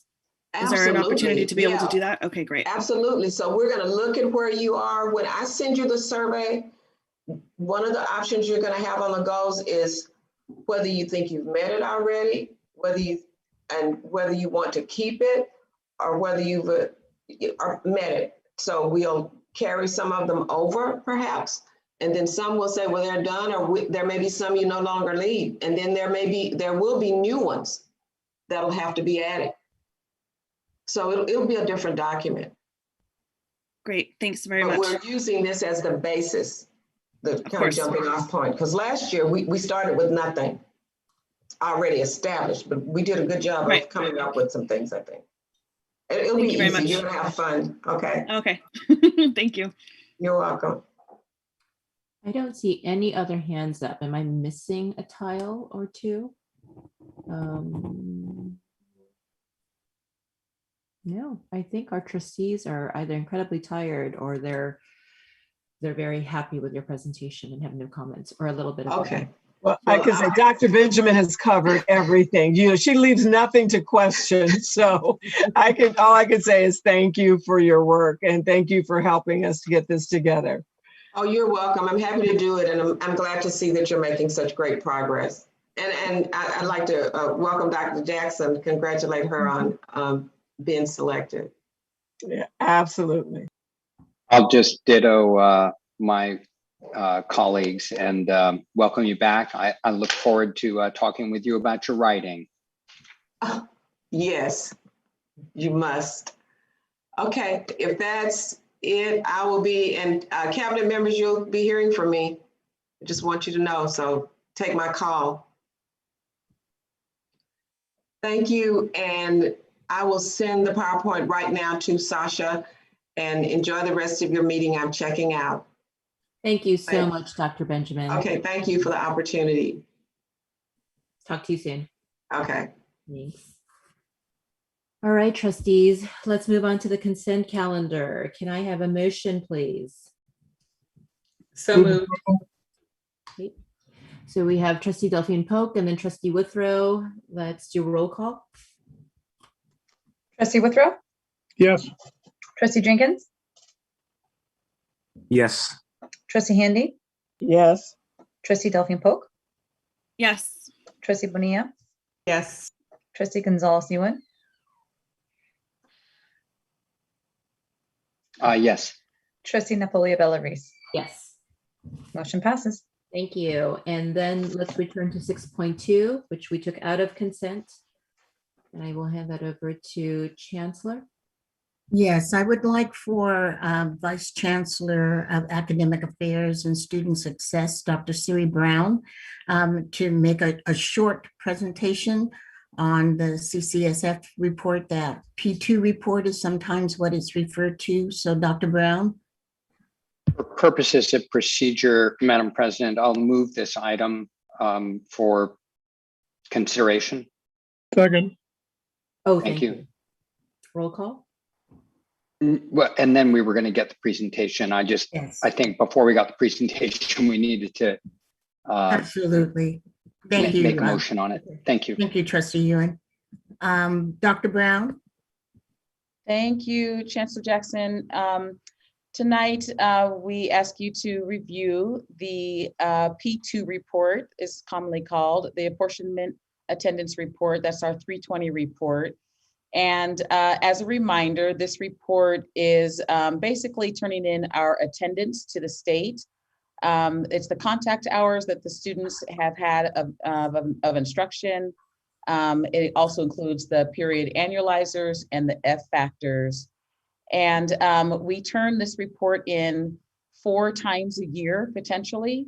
The P1 we turn in, and that is all attendance from July 1 to December 31.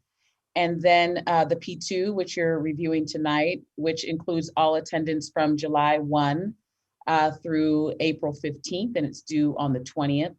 And then we'll have another opportunity to make any adjustments with the P3, which is the period from July 1 to 6/30.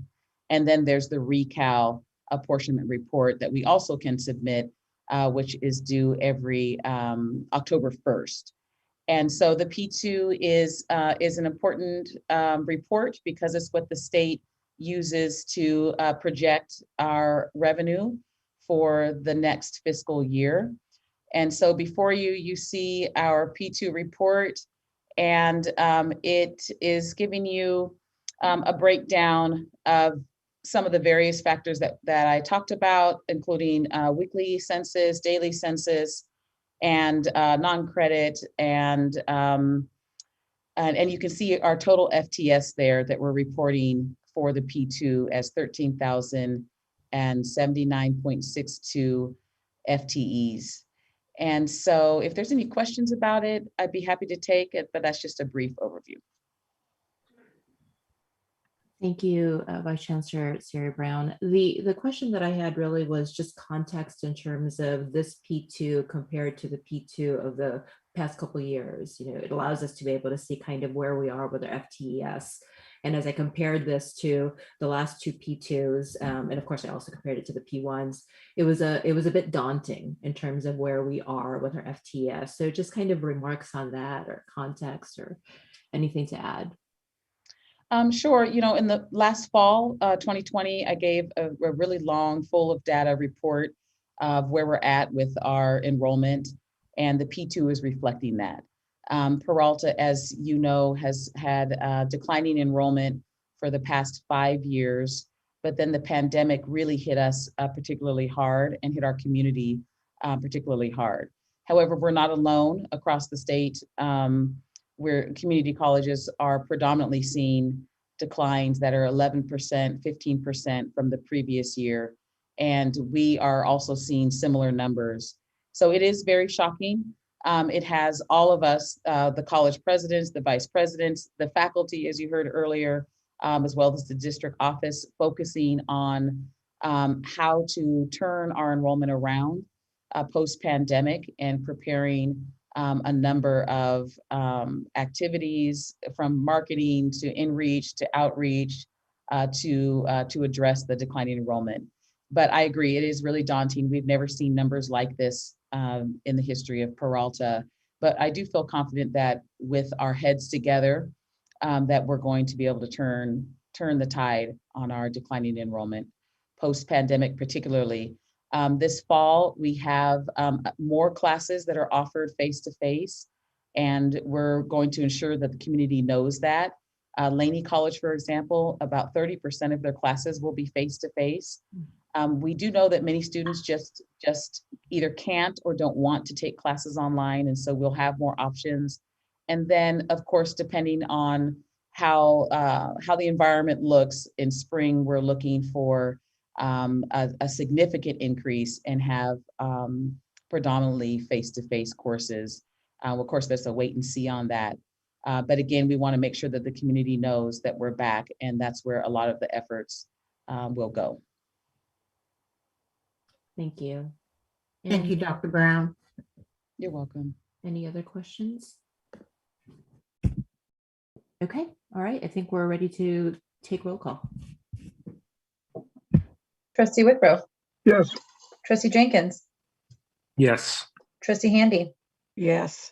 Trustee Delphine Polk. Yes. Trustee Bonilla. Yes. Trustee Gonzalez Ewan. Yes. Trustee Napolia Bellaris. Yes. Motion passes. Thank you. Let's move on to our action items. 8.1, consider ratification of the plan for staff hires for 2021-22. Chancellor. All right. Oh, sorry. Did you want me to do the presentation, or did you want to call for the vote first and then have discussion? Sure, let's do the motion. Can I have a motion? Move for approval. Kevin Jenkins, our first motion. Our second is Trustee Withrow. Okay. The floor All right. is yours. And I will try to share my screen with you. I can share it for you if you want me to, Chancellor. Okay, thank you. That would probably be great, Maisha, just in case I have to ask questions or answer questions and look through data. So as I mentioned to the board, I was working with, and first of all, can you go to the next slide, because it kind of gives an overview of the things I'm going to talk about. I'm going to go a little bit over the finance update, and because of the time, I'll make it fairly quick. I know I have 5 minutes. It might take me 7. So I'll give you the kind of the finance update, update on the 50% law and the faculty obligation number, because those are some of the parameters that we used when the Chancellor's cabinet got together. And the Chancellor's cabinet, just as a reminder, are the 4 presidents, the vice chancellors, and also our marketing and public relations, communication public relations director, and also our technology officer, our chief technology officer. So we also looked at the 5-year projections, which you've seen in a number of different scenarios and settings.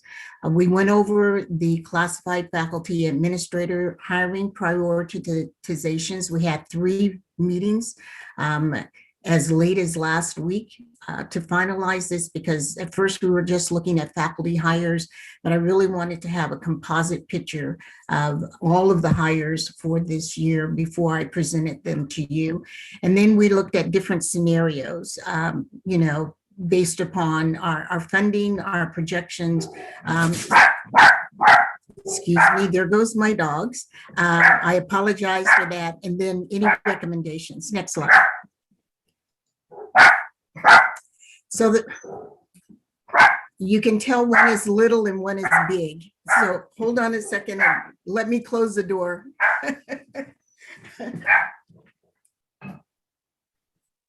Go.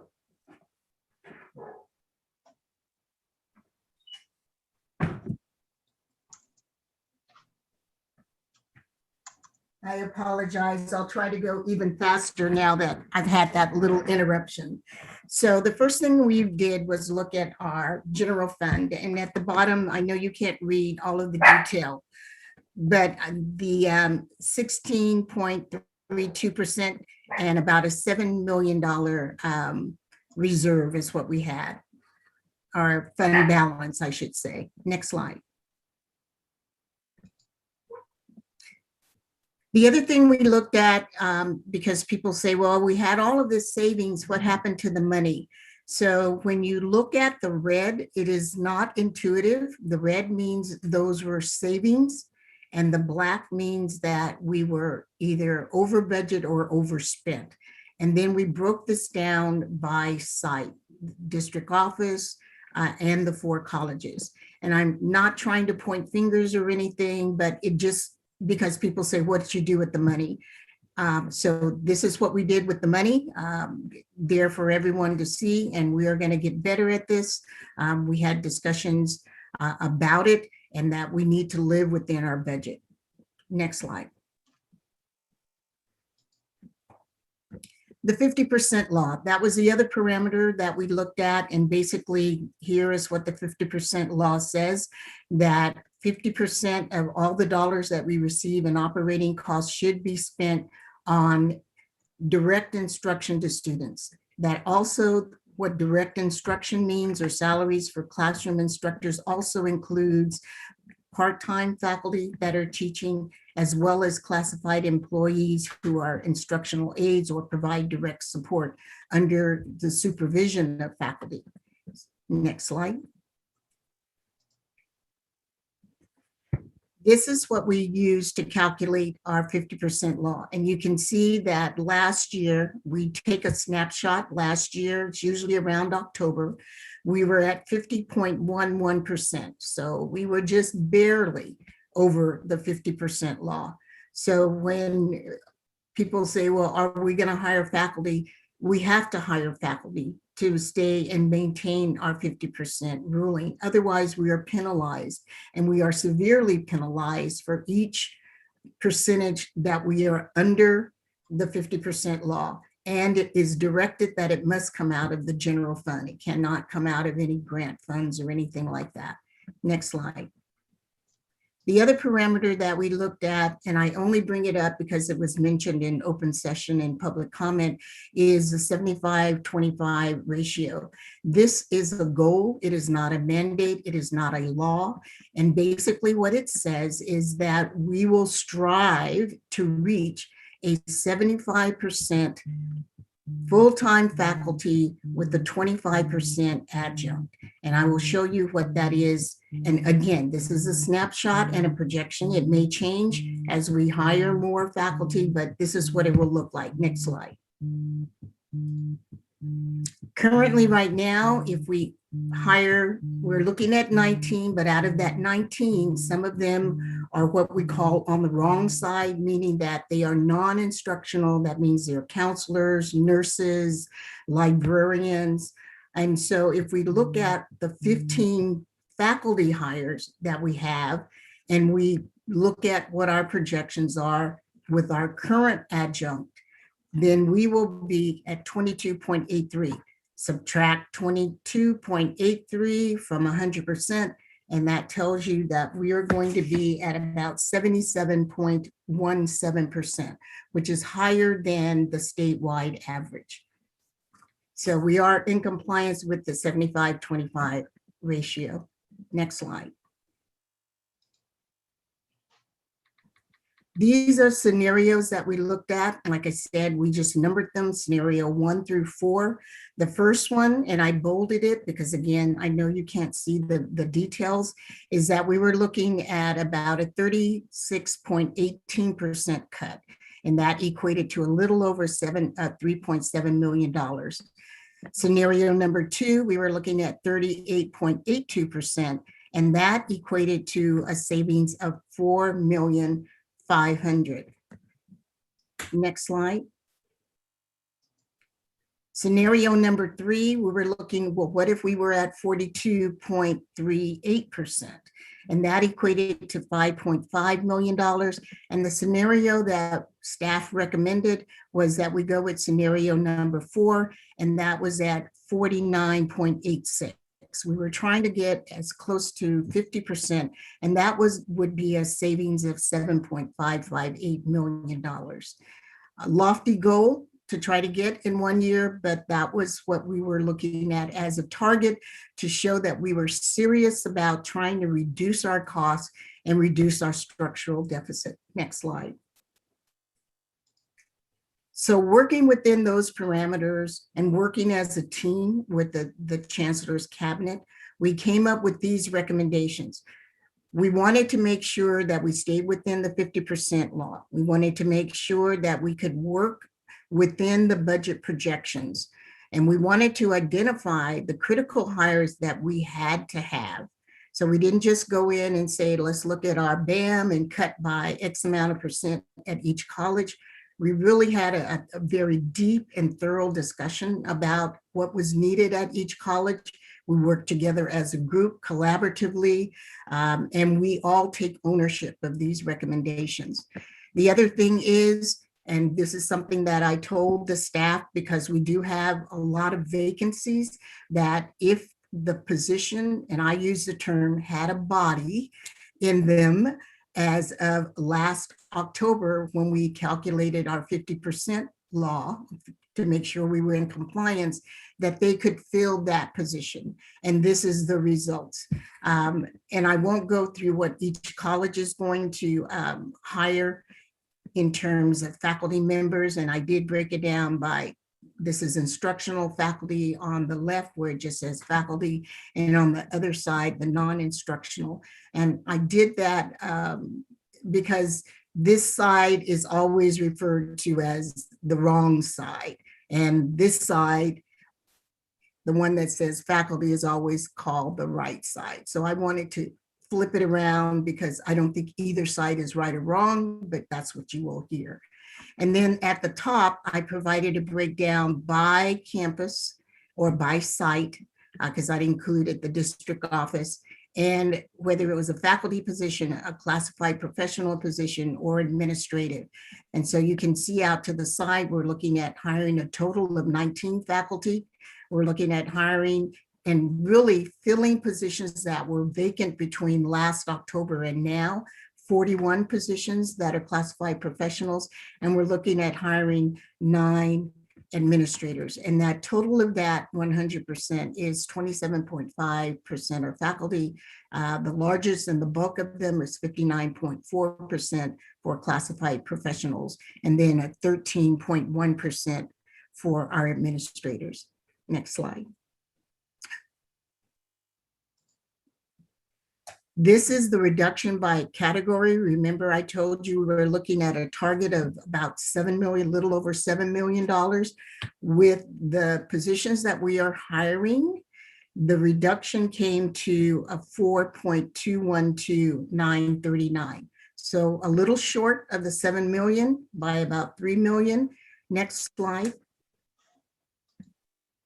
But that reduction is still, it's close. And if you look at the notes onto the side, because we are not going to hire everyone starting July 1, that number in reductions will probably go up because those vacancies would still carry over, those dollars would still carry over.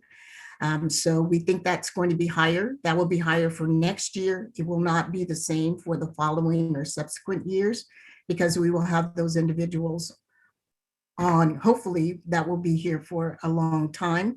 And then the additional savings can be captured through other things such as attrition, reduced discretionary spending, and the like. The last slide before I finish is, and I really want to give credit where credit is due. This was we had discussed not just looking at cuts, but also looking at strategies and projections for reducing the deficit without looking at just slashing positions. And so Dr. Nathaniel Jones III came up with the matrix that we will be using, where we're looking at these areas, revenue strategies, and I didn't list them in because I wanted to try to get them on one slide. And those would be to look at either grant or rewards, awards, looking at correcting our data integrity issues. If you recall, we had a presentation where we are losing out on funding because we're not capturing what we're doing and we're not putting it in the MIS system. Therefore, it's not being reported to the state. And so there's a shortfall, and we think we need to correct that. We have a task force working on that. That is being spearheaded by Dr. Siri Brown. And we also are looking at providing auto award so that students who automatically have a degree don't have to go in and put in the paperwork. And so we're hoping that those things we can implement don't cost a lot of money. It just means that we have to do some training. And then we're looking at one-time expense reduction strategies. So maybe we do a one-time expenditure, but it isn't something that's carried over. And then we also want to look at some ongoing expense reduction strategies. So those are some ideas that we're considering. We have some of these things that are already in progress. That's why there's a status line out. And then we want to go through and evaluate whether the feasibility is high for us to implement this, or is it a low? Is the return on investment higher or lower than what we have to put out? And then if it's medium, something that we can do quickly, but with the minimum amount of exertion of labor or expenses. And then the last slide I just brought up for your review as I take any questions that you may have. Trustee Jenkins. Thanks, Chancellor. I love the last slide, and I love that we're not going about this by just slashing. Will that filled-in slide be brought back to us so that we know what the reduction strategies look like and what the chances of us getting those strategies implemented are? Absolutely, absolutely. One of the things that we also decided that we wanted to do is we want to make sure that all of the recommendations that came from the campuses and the district were codified and historically referenced so that we don't have to go back next year. And we have a starting point. If things change, if the budget gets better, or if our enrollment goes up, then we can go back, and we've already got that information and we can move forward with hires next year. And my recommendation would be that we prioritize those hires that we weren't able to make this year as we go through next year and go through a new process. And of course, we will come back, and that's why I wanted to show you that we're not just looking at, slash and cut. We also are looking at other things. So thank you, Trustee Jenkins. Trustee Bonilla. Yes, thank you. Chancellor, thank you so much for this very enlightening presentation. And so on the page where the other considerations are, your deficit reduction strategies and projection, that slide, on the data, on the correction of data integrity issues, which I'm so glad you're calling out, do we have a sense, and we don't need to talk about the details, but just at kind of that 60,000 foot level, do we have a sense of where those issues are and how and how they're going to be addressed around the data integrity issues? That's one area. And then the second to that is, how does the SCIF play into revenue strategies? Because when we go back to the FCMAT report, there was a call out on that the district was losing out on approximately $10 million because we were underperforming on the categorical side, right, of the of SCIF. So I'm just kind of posing that as more of just a thought process.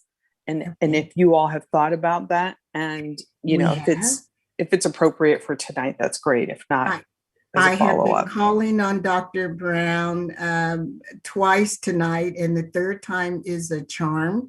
And she has been working with it. We're not just talking about it, Trustee Bonilla, we really are taking action.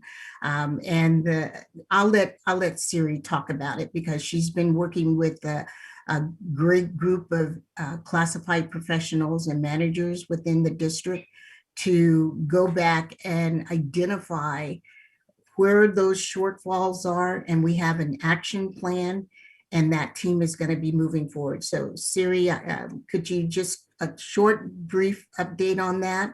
And yes, we will be coming back and looking at other ways. I don't know. And Siri, can you explain where the delta was with what we were reporting on SCIF and what the state average is on SCIF, if you recall? I kind of recall, if you don't. Well, what I can say is that when we got the FICMAT report, we read it just like you did. And it was, they called out some really important pieces that we were not paying attention to. And that was the Pell Grant reporting and the degrees and certificate, mostly degrees that they focused on. And they said that we left an easy $3 million on the table because students are graduating with local degrees where they could be graduating with ADTs, which pay more, higher apportionment with. So immediately we went on a campaign with faculty to and offered stipends for faculty to review the ADTs in their areas and to produce ADTs. And we have a number of new ADTs as a result of that. But the most critical piece is the financial aid piece. And when the former chancellor brought on Cambridge West and Deborah Ledford, who you saw the presentation, she started helping the financial aid analysts identify where the problems and gaps were and did training. And they immediately started working on correcting that. And then she did in 3 months what would have probably taken us about 1.5 years to get done. And that was just a thorough assessment of everything around data integrity. Prior to her coming, we knew that there were challenges and problems. We had implemented new software and trainings for faculty and staff to capture some of this missing FTES, but she really moved it forward very quickly and did such a phenomenal job. So we just actually met with her last week to contract with her again because the Data Integrity Committee is ready to go. You all just approved tonight our new permanent AVC of institutional research.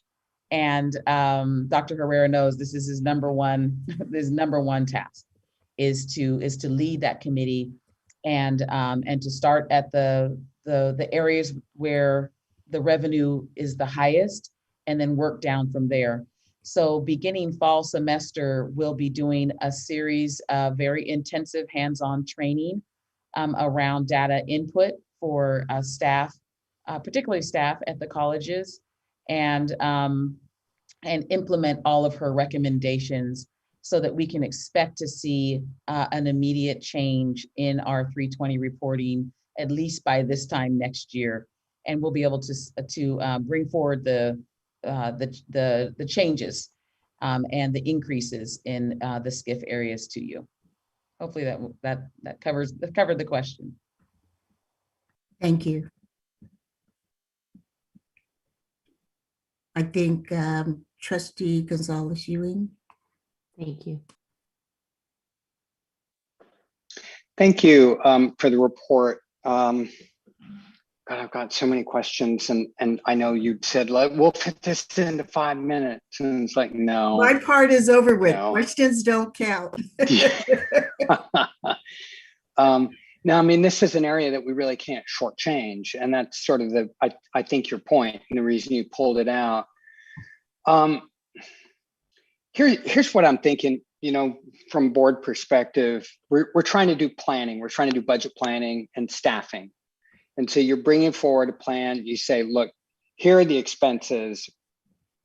If we don't deal with these expenses, we're going to have some trouble, so we're going to reduce expenses.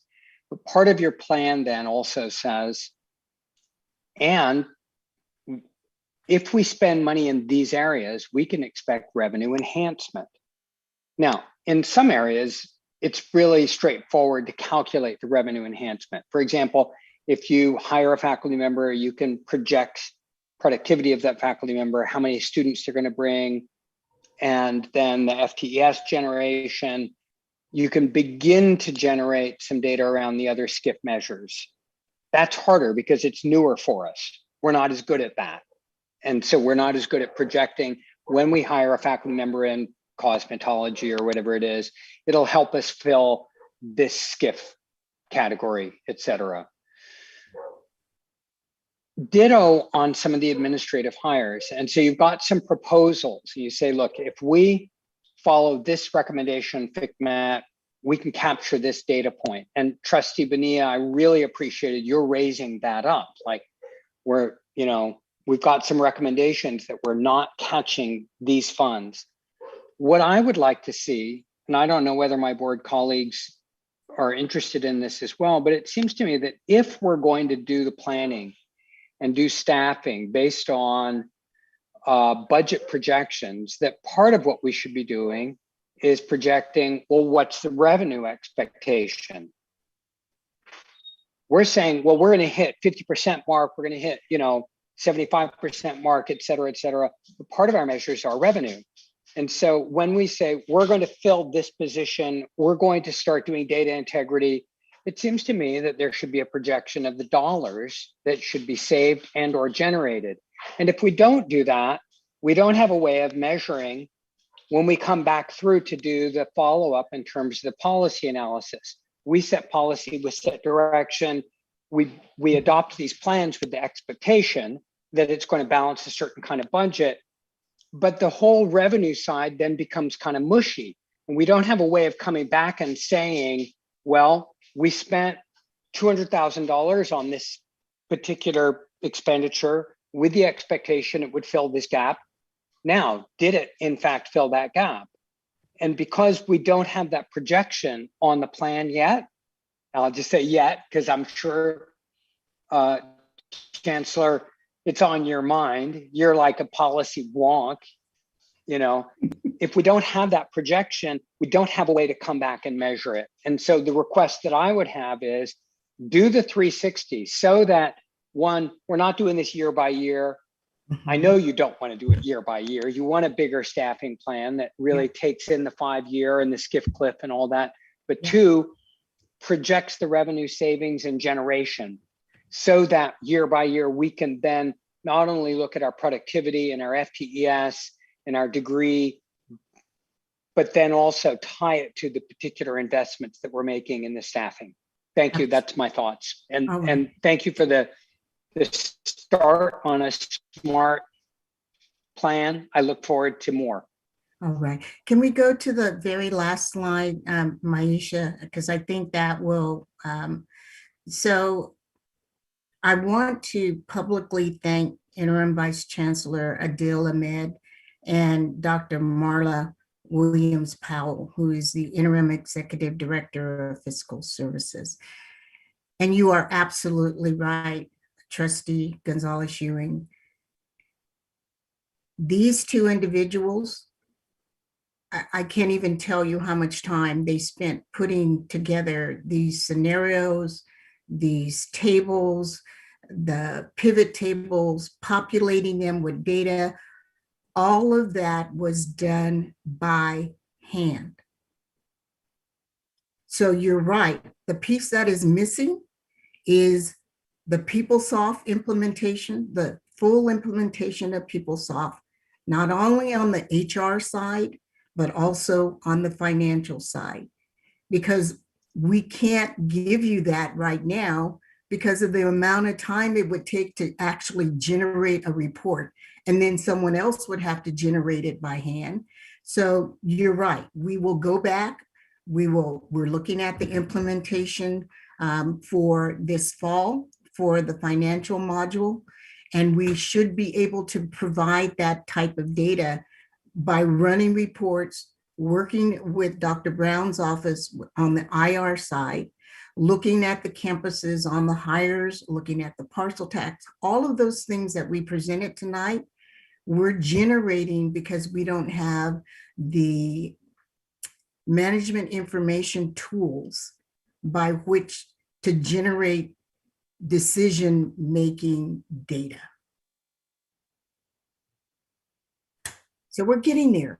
We are getting there. But I wanted to publicly thank these two because we wouldn't be where we are now. I would not have been able to come to the board and say that I am comfortable. I feel very, as my old boss used to say, I have that warm, fuzzy feeling that things are going to be moving in the right direction and that we can support the recommendations that I'm bringing before you today.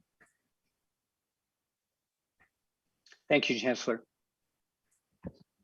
Trustees, any other questions? I don't see any other questions. I'll just put forth a comment and observation that I do have one question. Chancellor, I don't think in my short time here, I've ever seen this level of analysis. And it is really reassuring. And it is also pretty remarkable that this was done with pencil and paper, as opposed to the technological infrastructure that should be doing it. So thank you for that. The question that I do have is, and it was a question that I was thinking about when we were looking at this earlier, the contingency reserve that you have on each of the scenarios, actually. What is that? Where's that from? The 1 million as a contingency reserve that's in the 2021 adopted fiscal year. Do you remember?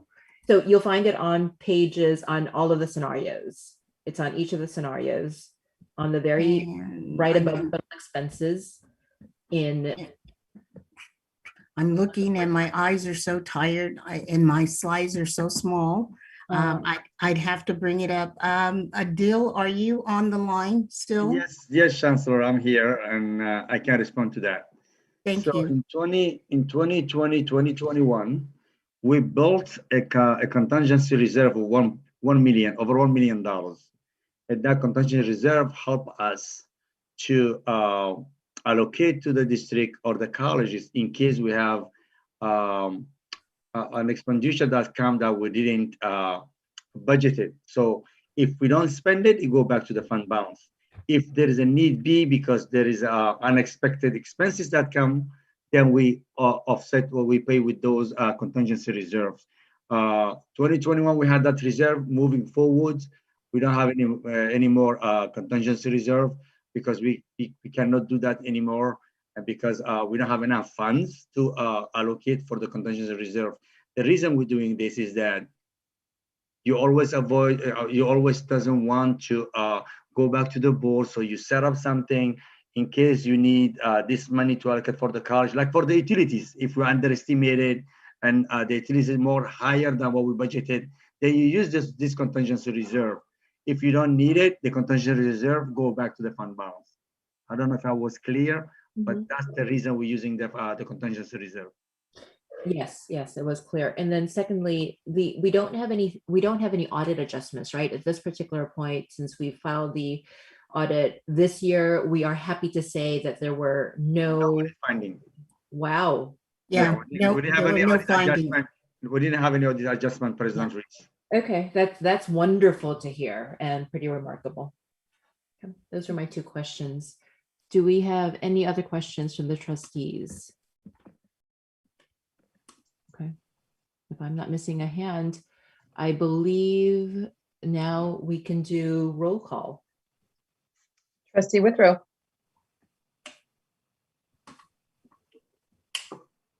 Yes. Trustee Jenkins. Yes. Trustee Handy. Yes. Trustee Delphine Polk. Yes. Trustee Bonilla. Yes. Trustee Gonzalez Ewan. Yes. Trustee Napolia Bellaris. Yes. Motion passes. Thank you. Thank you, board members. We appreciate you endorsing our hard work. This was a lot of hard work. Thank you for finding that good compromisable middle thoughtfully and intentionally. Great job. Yeah. All right, let's go to 8.2. 8.2, consider approval of resolution number 20/2129, diversity, equity, and inclusion resolution. Move approval. I'll second, and I'd like to offer an amendment. Okay. Ugh. Trustee Withrow and then trustee Gonzalez-Yuen. Okay, and the amendment. Thank you. I think it's in the third whereas, where it says Southeast Asian. I'd like to substitute the following words: Asian American Pacific Islander and other. So that at the very bottom where it says that, and that exploited labor continuously perpetuates itself in Black, Indigenous, Latinx, Asian American, Pacific Islander, and other communities of color. So it takes out the word Southeast Asian, which I think is more specific than we actually intend. Yes. I think that was an oversight, an error, a typo or something. Thank you. Is that Trustee Withrow, is that an acceptable I'll accept amendment? that. I'll accept Thank you. And Sasha, you have that amendment written down? I do. Thank you. Okay, roll call, please. Trustee Withrow. Yes. Trustee Jenkins. Yes. Trustee Handy. Yes. Trustee Delphine Polk. Yes. Trustee Bonilla. Yes. Trustee Gonzalez-Yuen. Sorry, yes. And if I can add just one other brief comment when we're done. Trustee Napoli-Bella-Reese. Yes. Motion passes with amendment.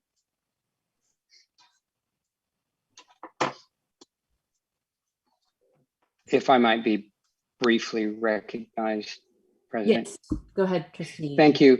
I really appreciate the sentiment of the resolution. And I think the challenge for us is then making this real. So right now, statewide, there's a lot of talk about diversity, equity, and inclusion. And then there's where the rubber hits the road. And I think that one of the things we saw in our public comment tonight is that where the rubber hits the road is very, very concrete. It's like, am I going to be housed tonight? And I think until we get really serious about addressing those concrete concerns, and then specifically the empowerment of our communities to then actually address these concerns and address them at the root, we'll just be patching things up here. So I really like this, and I hope that we are now really serious about it. And I don't have any doubt that everybody in the institution is really serious about it. But how do we make it concrete then becomes, I think, a bit more challenging. Thank you. That's all.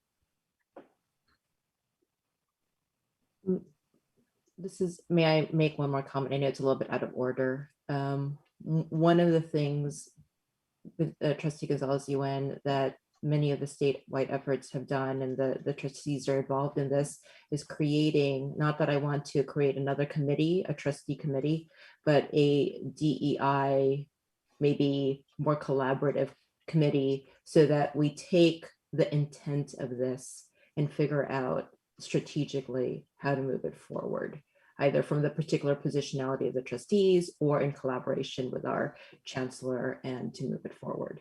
But those are some of the ideas and ways in which trustees are doing it across the state. And I think CEOs are doing it in a particular way. But yes, I believe that we should keep this a priority and not just have it be an archived document. And we need to ensure that we enact it and activate it and go back to it. Okay, let's move on to 8.3. Consider approval of resolution number 20/2128, lesbian, gay, bisexual, transgender, and queer LGBTQ plus Pride Month. So moved. Thank you. Trustee Bonilla, can I have a second? Thank you, Trustee Jenkins. Discussion?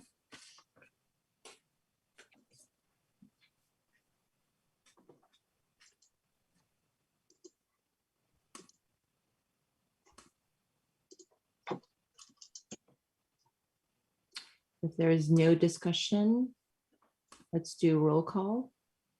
Trustee Withrow. Yes. Trustee Jenkins, Yes. Trustee Handy, Yes. Trustee Delphine Pope, Yes. Trustee Bonilla, Yes. Trustee Gonzalez Yuan, Yes. Trustee Napolia Bellaris. Yes. Motion passes. Thank you. 8.4, consider resolution number 20/2130, approving an agreement with Connex Ed through FCCC's College Vies to provide online counseling, academic advisement, and communication remotely to students in the not to exceed amount of $246,058. Can I have a motion? Move approval. Thank you, Trustee Withrow. A second, please. Second. Thank you, Trustee Jenkins. Discussion? All right, roll call. Trustee Withrow, Yes.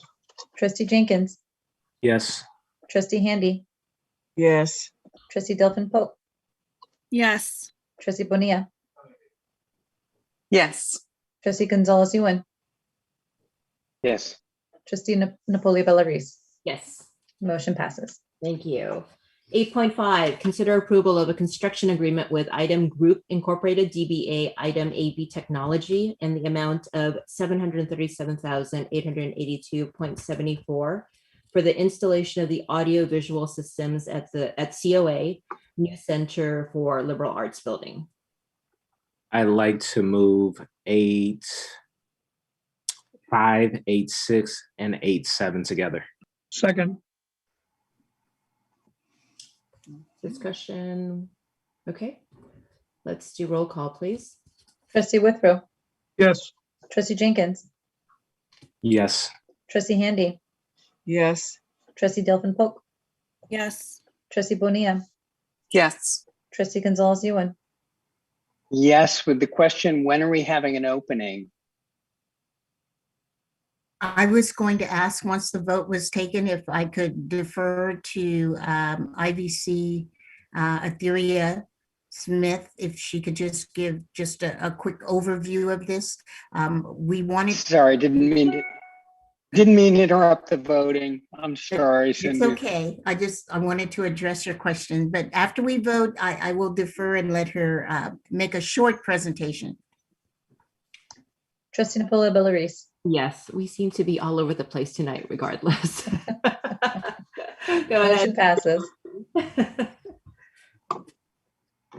So, in keeping with our theme of back to the future, as I mentioned at one of our previous board meetings, we'd like to give the board an overview of projects, construction projects.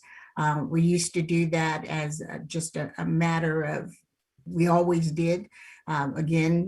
So I had asked IVC Atiyah Smith to maybe introduce the architect, and if she wanted to speak to these items, because they all involve College of Alameda. Not that I have any prejudice for or against my old college, but it just happened to be that way. And we have done that, as you know, with Berkeley City College. So we wanted to be consistent. IVC Smith. Thank you, Chancellor Jackson. And not that you were here at the very beginning of the new Center for Liberal Arts. And no, so we won't take that into account either.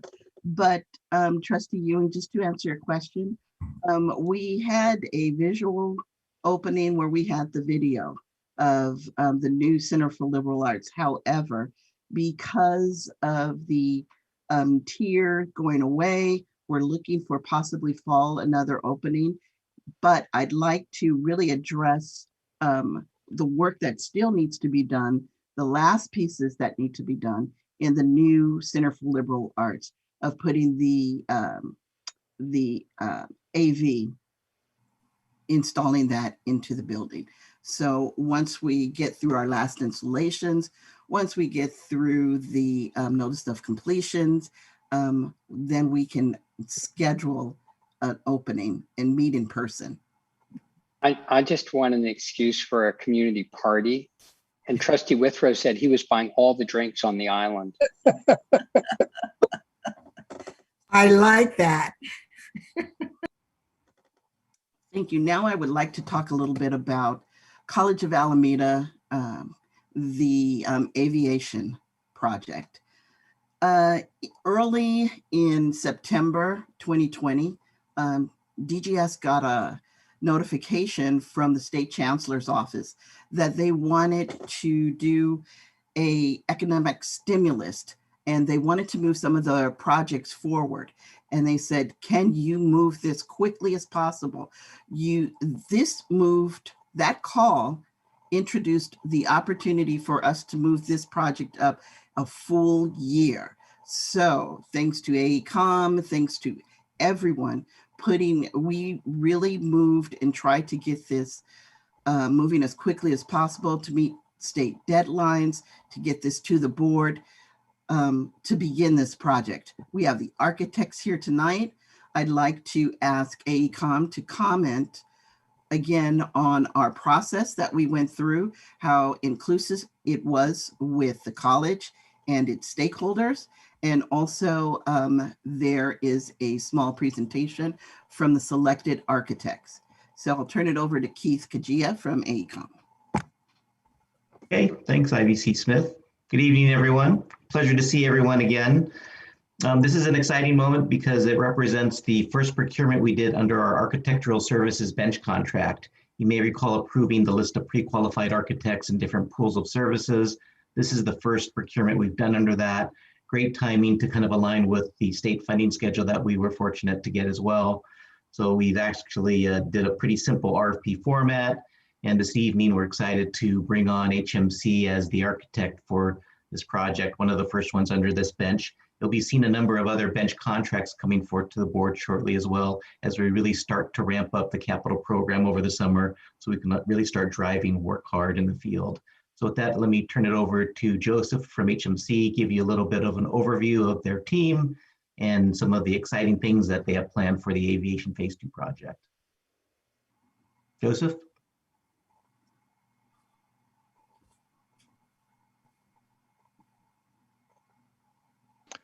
Good evening. I'm going to share my screen with you and show you a little bit about our presentation here this evening. It'll be very quick. But we wanted to show you a little bit about who we are as HMC, because this is the first time we'd be working with the Peralta Community College District. Again, I'm Joseph Nicola. I'll be acting as the principal in charge and the project manager for the project all the way through. With me tonight is Ken Salyer and Leo Ray Lynch. And again, they can introduce themselves a little bit here as well. Again, HMC team, part of the our presentation and the logic behind our selection, I think, was the fact that we've done numerous projects with Alma Strategies, and we've done 8 state-funded community college projects in the last 10 years. And sort of our experience with regards to career technology education buildings, as well as aviation and lab projects, align very well with your program that you have set up for the new aviation complex, the Phase 2 project. And again, the next that you'll see here is a project that we've done at Chino Airport Aeronautical School there. Again, this is a project that was a study that primarily provided some commissioning and some other engineering components that are similar to your programs that you have set up for the new aviation complex over at the College of Alameda as well. We've also done other types of projects at Mount San Antonio College, the Technology and Health, or FPP, for that project as well. And you can see from these images how we have experience working with aeronautical and airport and obviously airplane engines, as well as maintenance and other types of schooling that would be tied into this particular function in this facility. Lastly, we understand your schedule.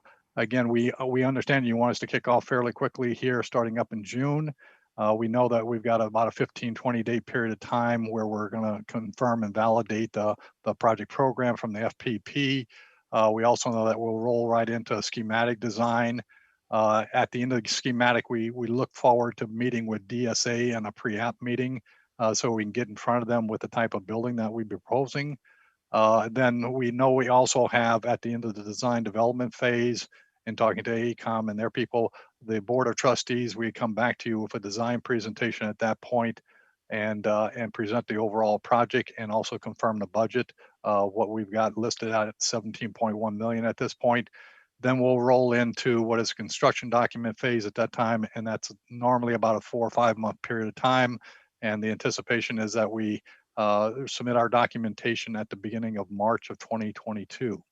Again, it'll take about 8 months for that period of time to roll through DSA and get their comments back to us. And at that time, we basically will respond to their comments and get a fully approved project before going out to bid.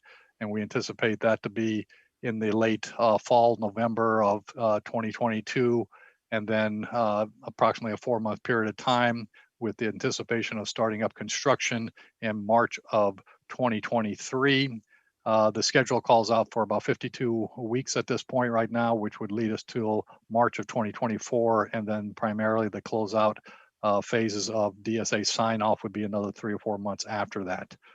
So that sort of shows you where we're at from a scheduling standpoint, as well as gives you a little bit of background with regards to our team, our experience with regards to state funded projects, as well as a numerous DSA related community college projects throughout California, and specifically in the Bay Area as well.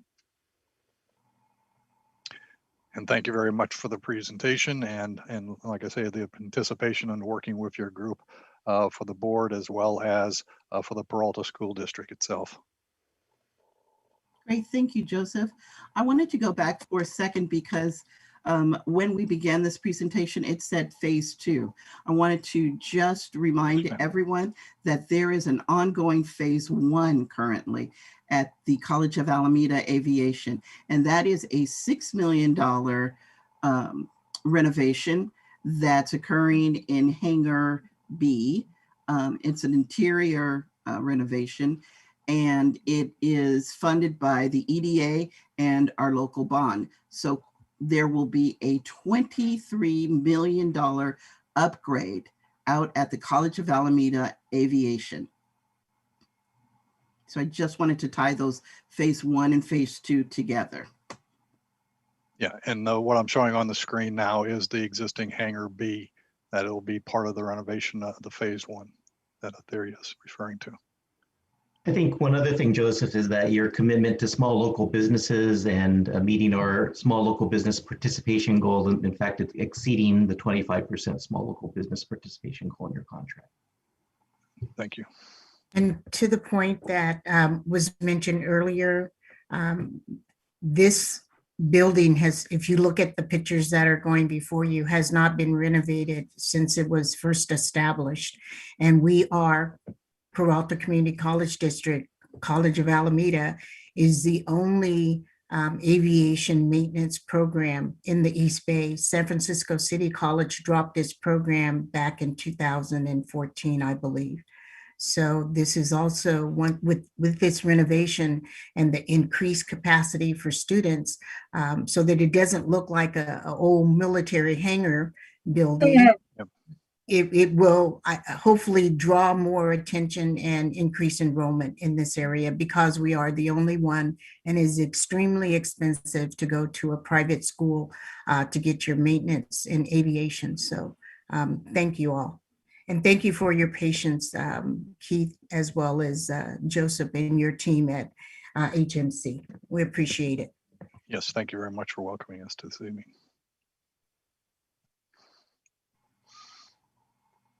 Thank you, everyone. I see Trustee Gonzalez-Yuen. Do you have a hand up? I did, and God, it's so late. I'm really interested. I didn't see the slides earlier. It's such an elegant looking facility. And I was thinking, Chancellor, exactly what you were saying, like what's the draw? And what I would love to hear at some point, not now, is when we look at this from an enrollment management and program management perspective, is this going to be a program like nursing that will be a signature program, but won't make us a lot of money because nursing is just too expensive to make us money. We can't have high volume. Or is this a program that really will, in fact, generate a lot of enrollment Is it like that? I don't need to hear that now. And it's a beautiful building. I'd love it if you could drop the slides into the agenda packet. And thank you so much, everybody who's been involved in this work. It's really nice seeing progress in the bond build out. Thank you. And I was going to say, I see Dr. Jones making notes. So I'm sure that he will be anxious to follow up on that as we get closer to those opening dates. I can't raise my hand in the chat. This computer is dying on me as we speak. But this program has been highly successful for some time. And we have sponsors and partners like I believe Alaska Airlines and others. The people in the airline industry they're retiring and people are not taking their place. So our students are receiving offers and jobs before they even finish. So no, this is already a highly successful program. They were successful with nothing. Now imagine what they're going to be able to do when they have this. And we've also received quite a few donations of airplanes. And Dr. Jackson, I believe you had secured one for us before, and then the next administration blew it and lost it, but we had others come in afterwards. So it's a very, very impressive program, and I suggest that people make time to go over there and visit it. And the new building will just be an enhancement of something that is already an exceptional program. Thank you. And I will work with Dr. Jones, even, once I transition and a permanent chancellor comes on board, because we'd already started some initiatives. Rolls-Royce, everybody thinks of them as being, the luxury car, but they have a very large Department of Defense budget. They are just over the fence. And we just need to dust off the dust and go back and reintroduce ourselves, especially as we move forward, because they were interested in hiring our graduates, like Trustee Handy said. So it is a potential. I don't think it'll just be a boutique program. I think it has potential for growth. Okay. Wonderful, wonderful. Again, thank you to our presenters. Let us move on then to our board reports.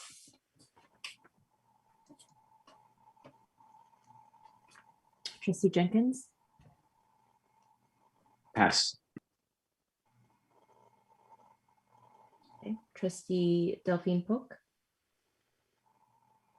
Yes, I'll keep it really brief because I know that it's late and we've been on for quite some time, but I wanted to offer my congratulations to the graduates and to transfer students that are heading to other institutions. We finally made it through the semester, and I'm really proud to represent all of you, and I'm really proud of the achievements that you've made here at Peralta. I did want to offer a quick shout out to my neighbor and Area 6 resident, Eleni Gastis, who received Faculty of the Year at Laney College through We Rise Awards. Thank you, Eleni, for your work on behalf of our students. And congratulations. I was excited to join the end of year celebration of the inaugural cohort of Puente students at the College of Alameda this week. It was great to hear from the students about their experiences with the program and the success of Puente at COA in helping students navigate through classes, programming, and providing additional support. So I'm really excited to have been able to join that. Lastly, certainly not least, I know it was mentioned earlier, the first annual Peralta Latinx graduation is taking place on Saturday, June 5th, from 12 to 3 in the afternoon. Huge thank you to everyone who made this beautiful and empowering ceremony a reality for our students and for the Peralta Latinx community. Thank you very much. Thank you. Trustee Handy?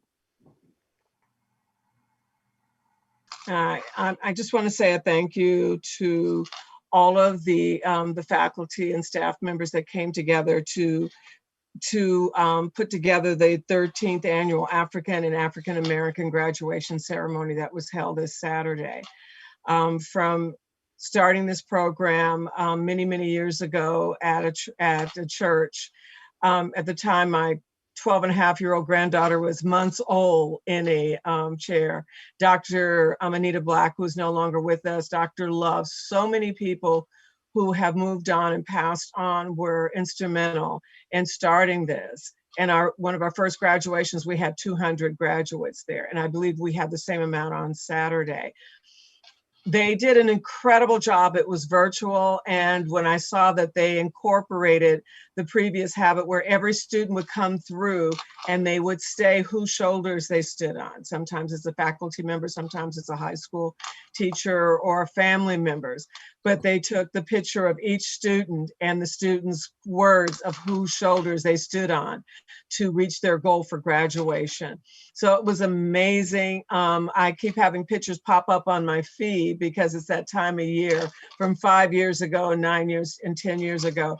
But this was absolutely amazing for a virtual event. And I just want to thank all of you who supported that and made that happen. Ramona Butler and Dr. Van Hook. And I can't really say all the names because I know I'll forget some.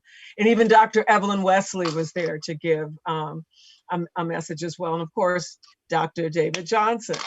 And I also want to say today I had the opportunity to attend a celebration for George Ford. I'm sorry, George Ford. I'm getting really tired right now. The celebration was given at Youth Uprising. And it was another institution that I was actually a part of getting it started over close to 20 years ago. And there were many speakers there. There were presentations given by students and the opportunity to meet with students who are graduating from high school. One young lady, Zoe, is going on to Howard, but at the same time, she's been taking classes here at Peralta. And it was just an incredible opportunity. Our congresswoman there, were assembly people were there. When I arrived, there must have been 6 news trucks there. And the thing that they did was they had a moment of silence, 8 minutes of silence, the amount of time that the knee was on his neck.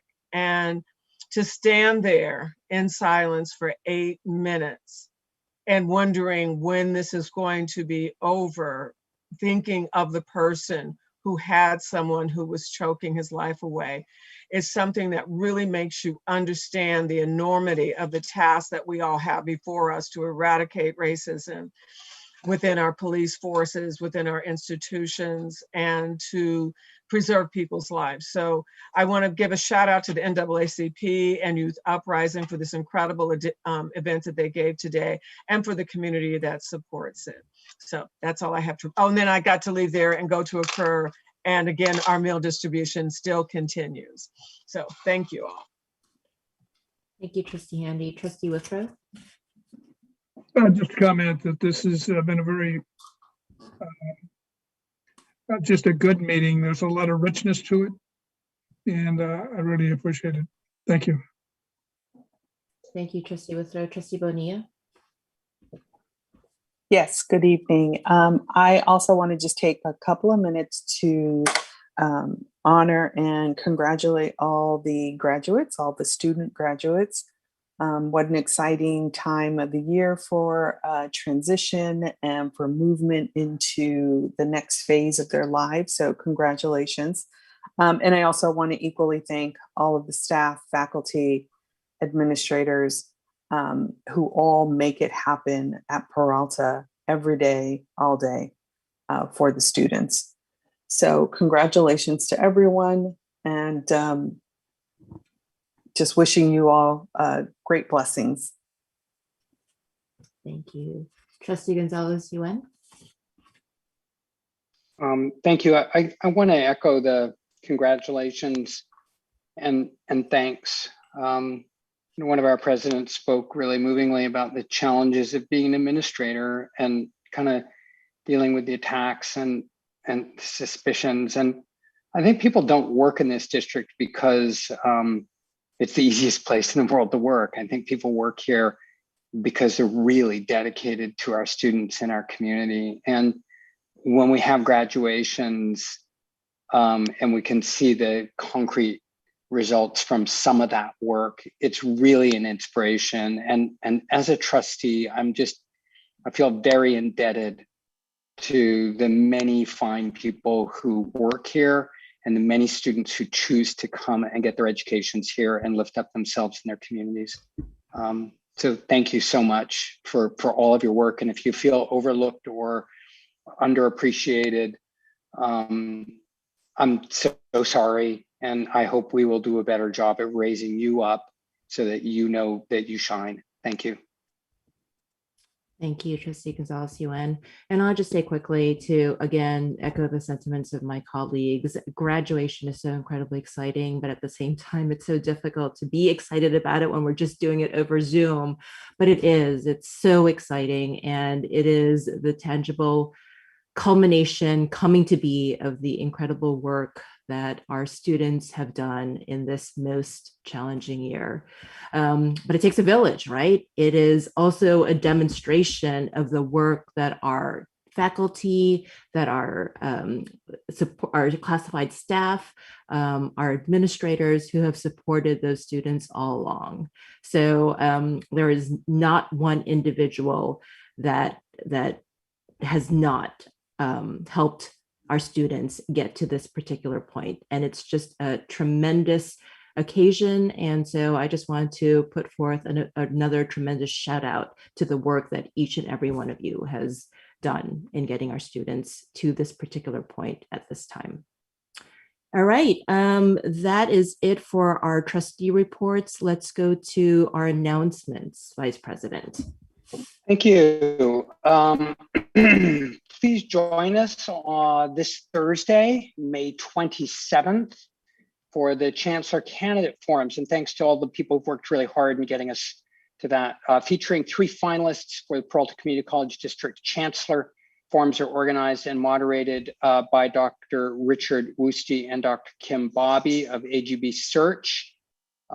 You can reach out to Mark Johnson at peralta.edu for appropriate links, etc. But they are this coming Thursday at 9:15, 11:15, and 1:45.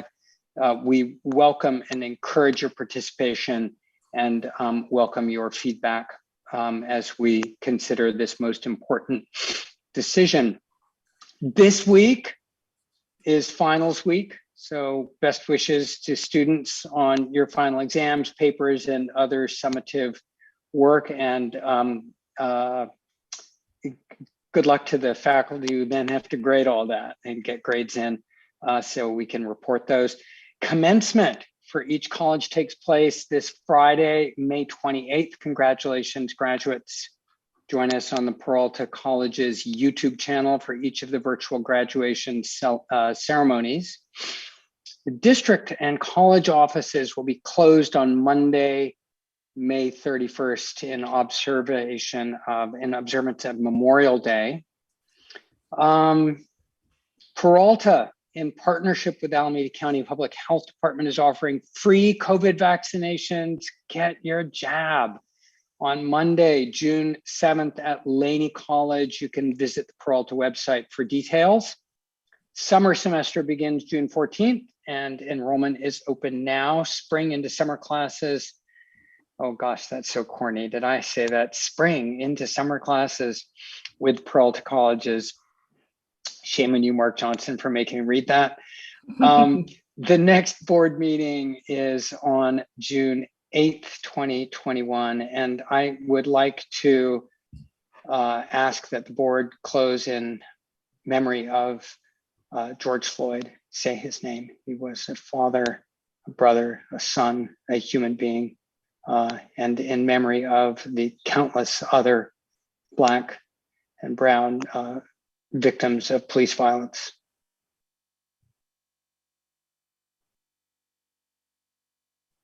Thank you. Thank you, Trustee Gonzalez-Yuen. With that, Peralta community, let us adjourn. It is 9:54. Good night, everyone. Good night. Good night. Good night. Good night.